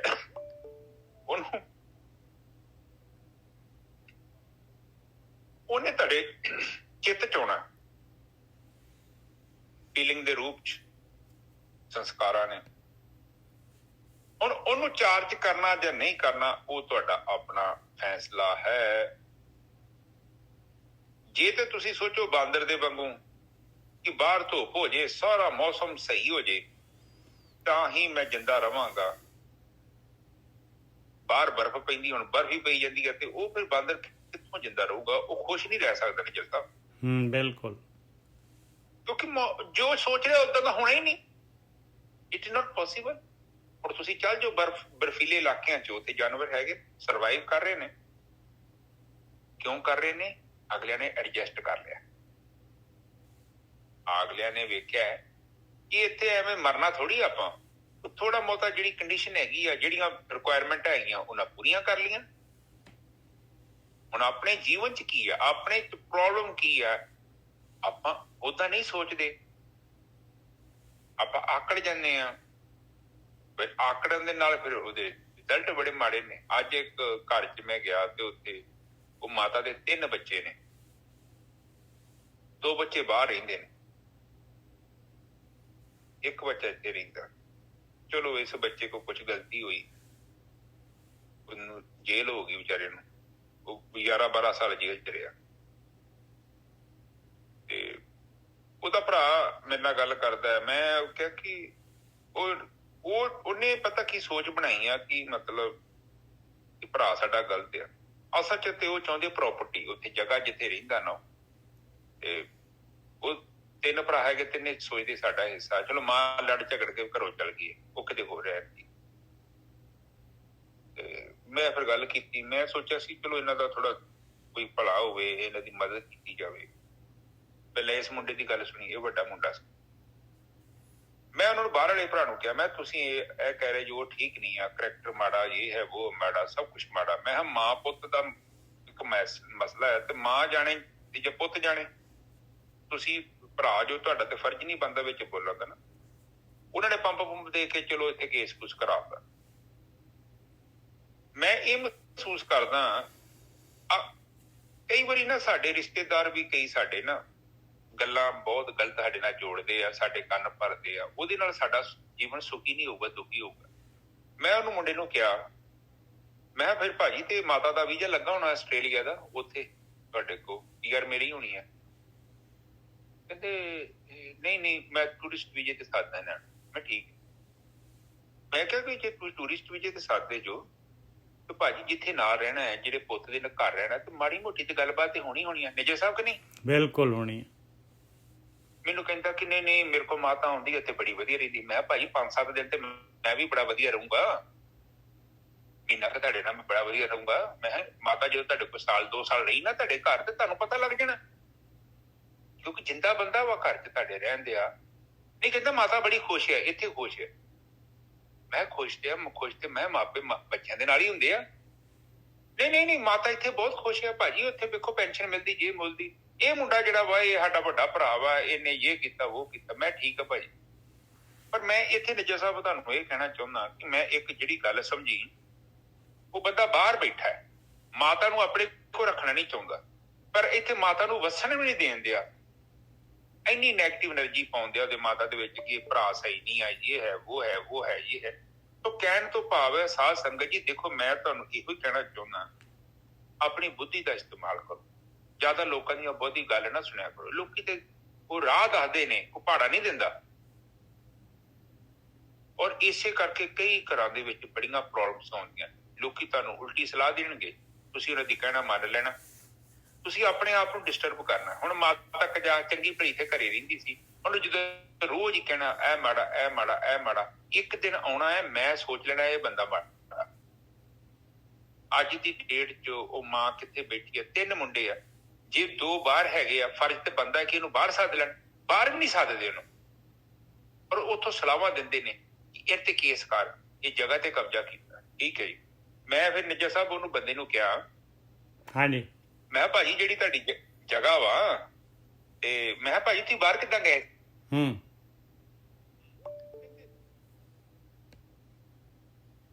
ਫੋਨ ਆ ਗਿਆ। ਮੈਂ ਕਹਿੰਦਾ ਮੈਂ ਥੋੜੇ ਜਿਹੇ ਪੈਸੇ ਖੜੇ ਸੀ ਘਰੋਂ। ਮੈਂ ਕਿੰਨੇ? $3000। ਮੈਂ ਕਿਹਾ ਭਾਜੀ, ਮੈਂ 26-27 ਲੱਖ ਰੁਪਇਆ ਇੱਕ ਬੱਚੇ ਨੂੰ ਬਾਹਰ ਪੜ੍ਹਾਈ ਤੇ ਕਰਾਉਣ ਤੇ ਲੱਗਦਾ। ਤੁਸੀਂ ਦੋਵੇਂ ਗਏ ਜੋ, ਔਰ ਤੁਹਾਨੂੰ ਗਿਆ ਨੂੰ 10-12 ਸਾਲ ਹੋ ਗਏ ਨੇ ਜੀ ਸਾਹਿਬ। ਬਿਲਕੁਲ ਬਿਲਕੁਲ, ਸਾਂਝੇ ਘਰ ਚੋਂ ਗਏ ਜੋ। ਮੈਂ ਕਿਹਾ ਇਹਦਾ ਤੁਹਾਡਾ ਭਰਾ ਇੱਥੇ ਬੈਠਾ ਵਾ। ਵੈਸੇ ਸਾਧ ਸੰਗਤ ਜੀ, ਇੱਕ ਕਥਾ ਵਾਂਗੂ ਜ਼ਿੰਦਗੀ ਆ। ਮੈਂ ਤੁਹਾਨੂੰ ਇਹ ਗੱਲਾਂ ਕਰਨਾ ਚਾਹੁੰਦਾ ਕਿ ਦੁਨੀਆ ਤੇ ਕੀ ਕੁਝ ਹੁੰਦਾ। ਮੈਂ ਕਿਹਾ ਤੁਸੀਂ 2 ਭਰਾ ਬਾਹਰ ਬੈਠੇ ਜੋ, ਤੇ ਮੈਂ ਤੁਹਾਡੇ ਵੱਡੇ ਭਰਾ ਦੇ ਬੱਚਿਆਂ ਦੀਆਂ ਫੀਸਾਂ ਨਹੀਂ ਤਰੀਆਂ 1 ਸਾਲ ਦੀਆਂ। ਮੈਂ ਉਹ ਕਿਰਾਇਆ ਦਿੱਤਾ, ਮੈਂ ਕਲੀਨਿਕ ਖੋਲਿਆ ਵਾ, ਤੇ ਮੈਂ ਉਹ ਪੈਸੇ ਦਿੱਤੇ ਉਹਨੂੰ, ਤੇ ਹੁਣ ਉਹਨੇ ਫੀਸਾਂ ਤਾਰੀਆਂ। ਤੇ ਨਹੀਂ ਏਦਾਂ ਹੀ ਇਹ ਉਹ। ਮੈਂ ਪਤਾ ਕੀ ਹੁੰਦਾ ਵਾ, ਮੈਂ ਆਪਾਂ ਇੱਕੋ ਪੱਖ ਵੇਖਦੇ ਆ। ਮੈਂ ਤੁਹਾਡਾ ਹੁਣ ਧਿਆਨ ਪੈਸੇ ਚ ਹੋਊਗਾ। ਮੈਂ ਕਿਹਾ ਭਰਾਵਾਂ ਨੂੰ ਜੇ ਕੋਈ ਡੁੱਬਣ ਦਿਆ ਵਾ, ਕਮਜ਼ੋਰ ਆ, ਤੇ ਉਹਨੂੰ ਚੁੱਕੋ। ਕਹਿੰਦਾ ਮਿਹਨਤ ਨਹੀਂ ਕਰਦਾ। ਮੈਂ ਪਾਲਿਸੀਆਂ ਵੇਚਣ ਤੇ LIC ਦੀਆਂ ਤੁਸੀਂ, ਔਰ ਤੁਹਾਨੂੰ ਨਹੀਂ ਪਤਾ, ਮੈਂ ਉਹ ਇੱਕ ਛੋਟੀ ਜਿਹੀ ਸਕੂਟਰੀ ਹੈਗੀ ਆ, ਉਹਦੇ ਤੇ ਆਪਣਾ ਜੀਵਨ ਬਤੀਤ ਕਰਦਾ। ਗੰਦੀ ਜੀ ਸਕੂਟਰੀ 10-12 ਹਜ਼ਾਰ ਦੀ। ਕਹਿੰਦੇ ਕੋਈ ਸਕੂਟਰੀ ਵੀ ਨਹੀਂ ਹੋਣੀ ਚਾਹੀਦੀ ਨਿਜਰ ਸਾਹਿਬ। ਦੇਖੋ ਔਰ ਮੈਂ ਫਿਰ ਮੈਨੂੰ ਗੱਪਾ ਮਾਰਨ ਡਿਆ ਪਿਆ, ਮੈਨੂੰ ਪੈਸੇ ਦੀ ਲੋੜ ਨਹੀਂ, ਮੇਰੀ ਘਰ ਦੀ CA ਲੱਗੀ ਆ। ਮੈਂ ਕਿਹਾ ਭਾਜੀ CA ਲੱਗੀ ਆ, ਤੇ ਮੈਂ ਕਿਹਾ ਮੇਰੇ ਵੀ ਭਰਾ ਹੈਗੇ ਆ। ਮੈਂ ਕਿਹਾ ਆਪਣਾ ਨੁਕਸਾਨ ਕਰਕੇ ਮੈਂ ਉਹਨਾਂ ਦੀ ਮਦਦ ਕਰਦਾ, ਮੈਂ ਵੱਡੇ ਦੀ ਵੀ ਕਰਦਾ, ਛੋਟੇ ਦੀ ਵੀ ਕਰਦਾ, ਇਹ 7 ਬਗਾਨਿਆਂ ਦੀ ਵੀ ਕਰੀਦੀ ਆ। ਪਰ ਅਗਲੇ ਬੰਦੇ ਵੇਖੋ, ਜਦੋਂ ਆਪਾਂ ਆਪਣੀ ਚੀਜ਼ ਨੂੰ ਵੇਖਦੇ ਆ, ਉਹ ਫਿਰ ਕਵੇ ਕਿ ਹਾਂਜੀ ਮੈਂ ਜੀ $4,000 $5,000 ਖੜਿਆ ਸੀ। ਤੇ ਮੈਂ ਕਿਹਾ ਖੜਿਆ ਕਿਹੜੇ ਸਾਲ ਚ? ਉਹ 2006 ਨਜਰ ਸਾਹਿਬ 6-7। ਮੈਂ ਕਿਹਾ ਭਾਜੀ ਉਹਦੇ ਪੈਸੇ ਦੀ ਕੀਮਤ ਕਿੰਨੀ ਸੀ? ਤੇ ਉਹ ਵੱਧ ਖੜੇ ਹੋਣੇ ਆ। ਮੈਂ ਅੱਜ ਤੁਸੀਂ ਸਾਂਝੇ ਘਰ ਚ ਦੋਵੇਂ ਬਾਹਰ ਗਏ ਜੋ, ਤੇ ਉਹ ਤੇ ਵਿਚਾਰਾ ਇੱਥੇ ਫਸ ਗਿਆ, ਉਹਦੇ ਤੇ ਕੇਸ ਪੈ ਗਿਆ, ਉਹਨੂੰ ਜੇਲ੍ਹ ਜਾਣੀ ਪਈ। ਤੇ ਮੈਂ ਕਿਹਾ ਜੇਲ੍ਹ ਦੀ ਸਜ਼ਾ ਤੁਸੀਂ ਨਹੀਂ ਮਾਫ਼ ਕਰਨ ਦੇ। ਮੈਂ ਅਦਾਲਤ ਨੇ ਤੁਹਾਨੂੰ ਛੱਡਤਾ ਨਿਚਰ ਸਾਹਿਬ। ਕਹਿੰਦੇ ਆਪ ਜਸਟ ਸੋਚੋ। ਮੈਂ ਕਿਹਾ ਭਾਜੀ ਆਪ ਇਨਸਾਫ ਨਹੀਂ, ਇਹਨੇ ਭਾਜੀ ਕ੍ਰਾਈਮ ਕੀਤਾ, ਬੰਦਾ ਮਾਰਤਾ ਹੈ। ਮੈਂ ਬੰਦਾ ਮਰ ਗਿਆ, ਤੇ ਮੈਂ ਕਿਹਾ ਭਾਜੀ ਅਦਾਲਤ ਨੇ ਤੈਨੂੰ ਬਰੀ ਕਰਤਾ, ਤੇ ਤੁਸੀਂ ਭਰਾ ਹੋ ਕੇ ਨਹੀਂ ਮਾਫ਼ ਕਰਦੇ। ਤੇ ਮੈਂ ਕਿਤੇ ਉਹਨੂੰ ਸੱਦਣ ਦੀ ਕੋਸ਼ਿਸ਼ ਉਹਨੇ, ਮੈਂ ਆਇਆ ਹਾਂ ਇੱਕ ਵਾਰੀ, ਮੇਰੇ ਸਾਰੇ ਕਾਗਜ਼ ਬਣਾਏ ਸੀ, ਇਹਦਾ ਰਿਜੈਕਟ ਨਹੀਂ ਹੋਣਾ ਸੀ। ਫਿਰ ਮੈਂ ਗੁੱਸੇ ਜਾ ਕੇ ਕਾਗਜ਼ ਪਾੜਤੇ ਨਿਜਰ ਸਾਹਿਬ। ਦੇਖੋ ਮੈਂ ਤੇ ਕਾਗਜ਼ ਪਾੜਤੇ ਸੀ, ਤੇ ਉਹਨੇ ਤੇ ਗਾਲਾਂ ਕੱਢਣੀਆਂ ਸੀ ਤੁਹਾਨੂੰ। 2 ਭਰਾ ਮੇਰੇ ਬਾਹਰ ਬੈਠੇ ਹੋਣ, ਇੱਥੇ ਮੇਰੇ ਬੱਚੇ ਦੀ ਫੀਸਾਂ ਨਾ ਤਰ, ਤੇ ਮੈਂ ਭਰਾਵਾਂ ਨੂੰ ਕੀ ਚੁੱਲ੍ਹੇ ਚ ਡਾਉਣਾ? ਤੇ ਇਹ ਦੇਖੋ ਸੰਸਾਰ ਕਿ ਇਨਸਾਨ ਜਿਹੜਾ ਹੈ, ਇਨਸਾਨ ਬੜਾ ਅਹਿਸਾਨ ਫਰਾਮੋਸ਼ ਹੈ। ਅੱਜ ਦੀ ਡੇਟ 'ਚ ਵੀ ਉਹਨੂੰ ਬਲੇਮ ਕਰਦੇ ਨੇ। ਉਹ ਜਿਹੜਾ ਹੈਗਾ ਨਾ, ਕੱਲ ਮੈਂ ਵੀਡੀਓ ਪਾਈ ਆ, ਇਹ ਦੁਨੀਆ 'ਚ ਬਹੁਤ ਕੁਛ ਹੈਗਾ, ਲੋਕ ਏਦਾਂ ਕਰਦੇ ਨੇ। ਸੋ ਇੱਥੇ ਆਪਾਂ ਇਹ ਵਿਚਾਰ ਕਰਨਾ ਹੈ, ਆਪਾਂ ਸਿਸਟਮ ਨੂੰ ਨਹੀਂ ਬਦਲ ਸਕਦੇ, ਆਪਾਂ ਆਪਣੇ ਆਪ ਨੂੰ ਬਦਲਣਾ ਜੇ ਸੁਖੀ ਰਹਿਣਾ ਹੈ। ਨਹੀਂ ਤੇ ਇਹ ਜਿਹੜੇ ਬਾਂਦਰ ਹੈਗੇ ਨਾ ਇੱਥੇ ਹਿਮਾਲਿਆ ਮੁਹੱਲਿਆ 'ਚ, ਮਰ ਜਾਣਗੇ ਉਹ, ਕਿਉਂਕਿ ਉਹ ਮੌਸਮ ਦੇ ਨਾਲ ਢਾਲਾਂਗੇ ਨਹੀਂ। ਹੁਣ ਤੁਸੀਂ ਜੈਕਟ ਨਹੀਂ ਪਾਓਗੇ, ਠੰਡ 'ਚ ਕੀ ਕਰੋਗੇ ਦੱਸੋ ਮੈਨੂੰ? 2-4 ਦਿਨ 5-6 ਦਿਨ ਮੁੜ ਕੇ ਠੰਡ ਲੱਗ ਗਈ, ਕੋਈ ਪ੍ਰੋਬਲਮ ਹੋ ਜੂਗੀ, ਨਮੂਨੀਆ ਹੋ ਜੂਗਾ ਤੁਹਾਨੂੰ। ਠੀਕ ਨਹੀਂ ਜਰ ਸਾਹਿਬ? ਬਿਲਕੁਲ। ਹੁਣ ਘਰਾਂ 'ਚ ਵੀ ਨਮੂਨੀਆ ਵਾਲੀ ਕਈ ਵਾਰੀ ਸਿਚੁਏਸ਼ਨ ਹੁੰਦੀ ਆ, ਤੁਸੀਂ ਨਹੀਂ ਬਦਲ ਸਕਦੇ। ਇੱਕ 50 ਸਾਲ ਦਾ ਬੰਦਾ, ਇੱਕ 70 ਸਾਲ ਦਾ ਬੰਦਾ, ਇੱਕ 80 ਸਾਲ ਦੀ ਬੁੱਢੀ ਆ, ਉਹਦਾ ਚਿੱਤ ਬਹੁਤ ਪੱਕਿਆ ਹੋਇਆ, ਸੁਭਾਅ ਬਹੁਤ ਪੱਕਿਆ ਹੋਇਆ। ਤੁਸੀਂ ਲੜੋਗੇ, ਉਹਨੇ ਨਹੀਂ ਹਟਣਾ। ਉਹਨੇ ਆਪਣੇ ਚਿੱਤ ਦਾ ਤਿਆਗ ਹੀ ਨਹੀਂ ਕਰਨਾ। ਉਹ ਸਮਝ ਲਓ ਹਿਮਾਲਿਆ ਦਾ ਮੌਸਮ ਹੈ ਉਹ ਨਿੱਜਰ ਸਾਹਿਬ।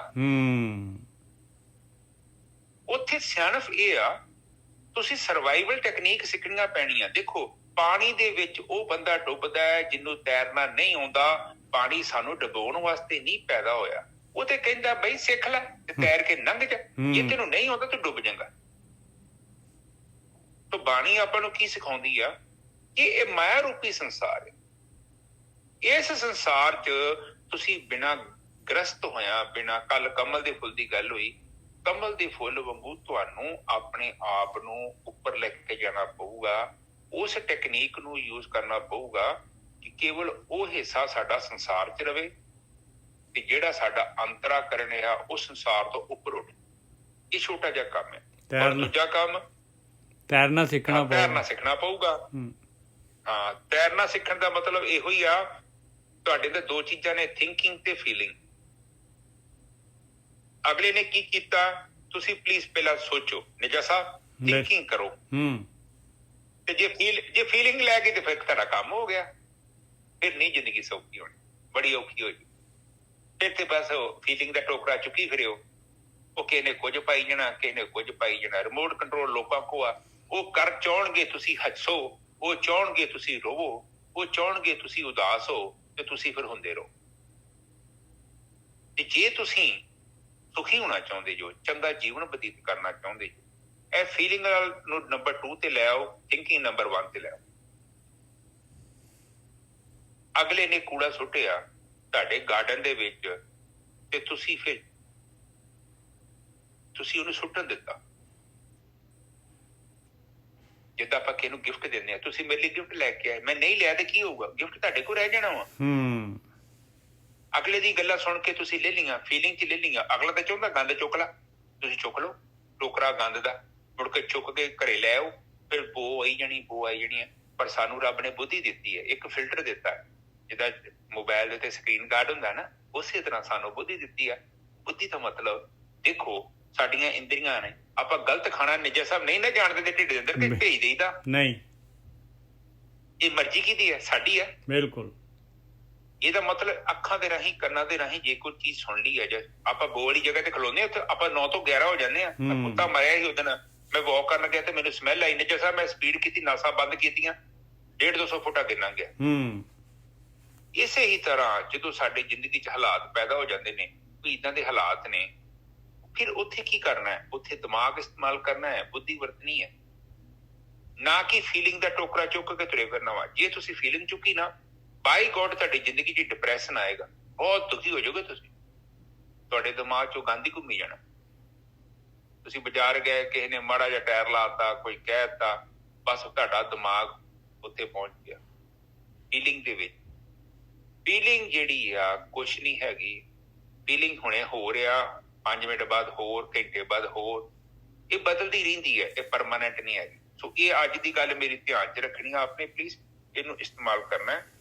ਤੇ ਹਾਂਜੀ ਨਿੱਜਰ ਸਾਹਿਬ, ਤੁਕ ਬੋਲੋ। ਹਾਂਜੀ, ਬੁੱਧੀ ਦਾ ਜੀਵਤ ਸੋਨ ਸਮਾਨ, ਤੁਕ ਬੋਲ। ਹਾਂਜੀ, ਇੱਕ ਸੈਕਿੰਡ ਜੀ। जीवित स्वर्ण समान गुरु साखी जागी। हाँ जी, हाँ जी। जन्म मरण का भाव गया, गोबिंद लिव लागी, जीवत सुन्न समान्या, गुर साखी जागी रहाओ। सही है जी। हुण बुद्धि की गल कीती है, कथा दे विच मैं तुहानूं समझाता, सरल करता, बहुत सरल करता। तुहाडी बुद्धि जदों जाग गई ते तुसीं जिउंदे ही स्वर्ग च सुन्न च समा जाओगे। सुन्न दा मतलब गतिहीन, कंट्रोल तुहाडा। आत्मलीन ਜਿਹੜਾ ਬੰਦਾ ਹੁੰਦਾ ਉਹਦੇ ਅੰਦਰ ਹਲਚਲ ਪੈਦਾ ਕਰਨੀ ਬਹੁਤ ਔਖੀ ਹੁੰਦੀ, ਕਿਉਂਕਿ ਉਹ ਬ੍ਰਹਮ ਦੇ ਵਿੱਚ ਬੈਠਾ ਹੈ, ਪਾਰ ਬ੍ਰਹਮ 'ਚ, ਬ੍ਰਹਮ 'ਚ ਨਹੀਂ, ਪਾਰ ਬ੍ਰਹਮ 'ਚ ਬੈਠਾ। ਉੱਥੇ ਫੀਲਿੰਗ ਨਹੀਂ ਹੈਗੀ, ਮਹਿਸੂਸ ਕਰਨ ਤੋਂ ਵੀ ਅੱਗੇ ਨਿਕਲ ਗਿਆ। ਇੱਕ ਸ਼ੇਰ ਹੈਗਾ, ਕਹਿੰਦਾ ਨਿਕਲ ਜਾ ਅਕਲ ਸੇ ਆਗੇ, ਜੇ ਚਰਾਗੇ ਰਾਹ ਹੈ ਮੰਜ਼ਿਲ ਨਹੀਂ। ਅਕਲ ਕਹਿੰਦੇ ਜੇ ਤੇਰੀ ਅਕਲ ਮਨ ਤੋਂ ਅੱਗੇ ਲੰਘ ਜਾ। ਜਿੱਦਾਂ ਇੱਕ ਦੀਪਕ ਆ, ਦੀਪਕ ਦਾ ਇਸਤੇਮਾਲ ਉਦੋਂ ਕਰਨਾ ਹੈ ਜਦੋਂ ਸਾਨੂੰ ਲੋੜ ਪੈਂਦੀ ਆ, ਹਨੇਰੇ 'ਚ ਹੈਗੇ ਆ, ਕੋਈ ਚੀਜ਼ ਨਹੀਂ ਦਿਖਦੀ, ਉੱਥੇ ਦੀਪਕ ਦਾ ਇਸਤੇਮਾਲ ਕਰਨਾ ਹੈ। ਪਰ ਦੀਪਕ ਜਿਹੜਾ ਹੈ ਉਹ ਮੰਜ਼ਿਲ ਨਹੀਂ ਹੈ, ਇਹੋ ਹੀ ਸਾਨੂੰ ਸਮਝਣ ਦੀ ਲੋੜ ਹੈ। ਠੀਕ ਹੈ, ਤਾਂ ਬੁੱਧੀ ਜਿਹੜੀ ਹੈਗੀ ਆ ਉਹਦਾ ਇਸਤੇਮਾਲ ਕਰਨਾ ਹੈ। ਹਾਂਜੀ ਜੀ ਸਾਹਿਬ, ਅਗਲੀ ਤੁਕ ਬੋਲੋ। ਕਾਂਸੀ ਤੇ ਤੁਨ ਉਪਜੈ ਤੁਨ ਕਾਂਸੀ ਜਾਈ, ਕਾਂਸੀ ਫੂਟੀ ਪੰਡਤਾ ਤੁਨ ਕਹਾਂ ਸਮਾਈ। ਕਿ ਭਾਈ ਆਪਾਂ ਜਿਹੜੇ ਹੈਗੇ ਸਰੀਰ ਨਹੀਂ ਹੈਗੇ ਆ, ਆਪਣੇ ਅੰਦਰ ਜਿਉ ਹੈਗਾ, ਆਤਮਾ ਹੈਗੀ ਆ, ਉਸ ਨੂੰ ਖੋਜਣ ਦੇ ਵਾਸਤੇ ਆਪਾਂ ਨੂੰ ਇਹ ਮਨੁੱਖਾ ਦੇਹੀ ਲੱਭੀ ਹੋਈ ਆ। ਹਾਂਜੀ ਵੀਰ ਜੀ। ਹਾਂਜੀ ਠੀਕ ਹੈ, ਕਹਿੰਦੇ ਕਾਂਸੀ ਦਾ ਬਰਤਨ ਹੈ, ਉਹ 'ਚ ਧੁੰਨ ਪੈਦਾ ਹੁੰਦੀ ਆ, ਪਰ ਜਦੋਂ ਬਰਤਨ ਟੁੱਟ ਜਾਂਦਾ ਹੈ ਤੇ ਫਿਰ ਉਹਦੀ ਧੁੰਨ ਕਿੱਥੇ ਗਈ? ਬਰਤਨ ਤੇ ਉਹੀ ਹੈ, ਭਾਂਡਾ ਭੁੰਡਾ ਤੇ ਉਹੀ ਹੈ, ਮਾਲ ਸਾਰਾ ਕੁਝ ਉਹੀ ਆ, ਪਰ ਧੁੰਨ ਨਹੀਂ ਪੈਦਾ ਹੋ ਰਹੀ, ਬਰਤਨ ਟੁੱਟ ਗਿਆ। ਇਸੇ ਹੀ ਤਰ੍ਹਾਂ ਕਹਿੰਦੇ ਤੇਰਾ ਸਰੀਰ ਹੈ, ਸਰੀਰ ਦੇ ਵਿੱਚ ਧੁੰਨ ਹੁਣ ਬੋਲ ਰਹੀ ਆ, ਇੱਕ ਸਮਾਂ ਆਊਗਾ ਤੇ ਫਿਰ ਤੂੰ ਚੁੱਪ ਹੋ ਜਾਏਗਾ, ਸਾਇਲੈਂਟ। ਉਹ ਕਹਿਣ ਤੋਂ ਭਾਵ ਆ ਇਹ ਸਾਨੂੰ ਇਹ ਸਮਝਾ ਰਹੇ ਨੇ ਕਿ ਤੇਰੇ ਅੰਦਰ ਇੱਕ ਸੂਖਮ ਸਰੀਰ ਹੈ, ਜਿਹੜਾ ਕਾਂਸੀ ਦੇ ਬਰਤਨ ਦੇ ਵਿੱਚ ਆਵਾਜ਼ ਪੈਦਾ ਕਰਨ ਦੀ ਸ਼ਕਤੀ ਹੈ, ਪਰ ਜਦੋਂ ਬਰਤਨ ਟੁੱਟ ਜਾਂਦਾ ਹੈ ਤੇ ਫਿਰ ਸ਼ਕਤੀ ਕਿੱਥੋਂ ਆਈ? ਕਿਉਂਕਿ ਸ਼ਕਤੀ ਖੰਡਿਤ ਹੋ ਗਈ, ਸ਼ਕਤੀ ਵੰਡੀ ਗਈ, ਜਿਹਨੇ ਸਾਊਂਡ ਕ੍ਰੀਏਟ ਕਰਨਾ ਸੀ। ਇਸੇ ਹੀ ਤਰ੍ਹਾਂ ਸਾਡੇ ਅੰਦਰ 5 ਤੱਤ ਨੇ, ਇਹਨਾਂ ਵਿੱਚ ਜਦੋਂ ਇੱਕ ਅੱਧਾ ਤੱਤ ਅੱਗੇ ਪਿੱਛੇ ਹੋ ਜਾਂਦਾ ਹੈ ਫਿਰ ਸਾਊਂਡ ਕ੍ਰੀਏਟ ਨਹੀਂ ਹੁੰਦਾ, ਸਵਾਸ ਨਹੀਂ ਚੱਲ ਸਕਦਾ, ਫਿਰ ਆਪਾਂ ਬੋਲ ਨਹੀਂ ਸਕਦੇ, ਚੁੱਪ ਹੋ ਜਾ। ਇਹ ਚੀਜ਼ ਨੂੰ ਆਪਾਂ ਸਮਝੀਏ। ਠੀਕ ਹੈ ਜੀ ਸਾਹਿਬ, ਅਗਲੀ ਤੁਕ ਬੋਲੋ।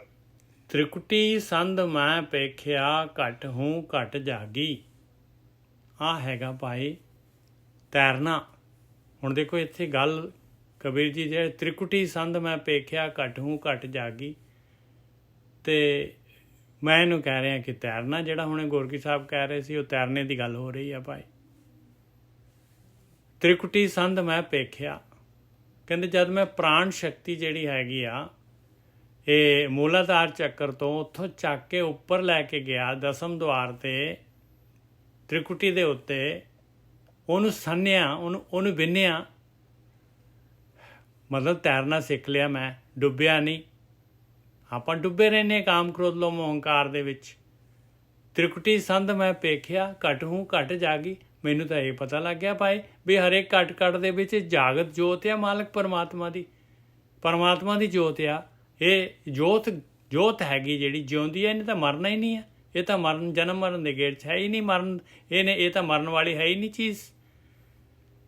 ਐਸੀ ਬੁੱਧ ਸਮਾਚਰੀ ਘਟ ਮਾਹੇ ਤਿਆਗੀ।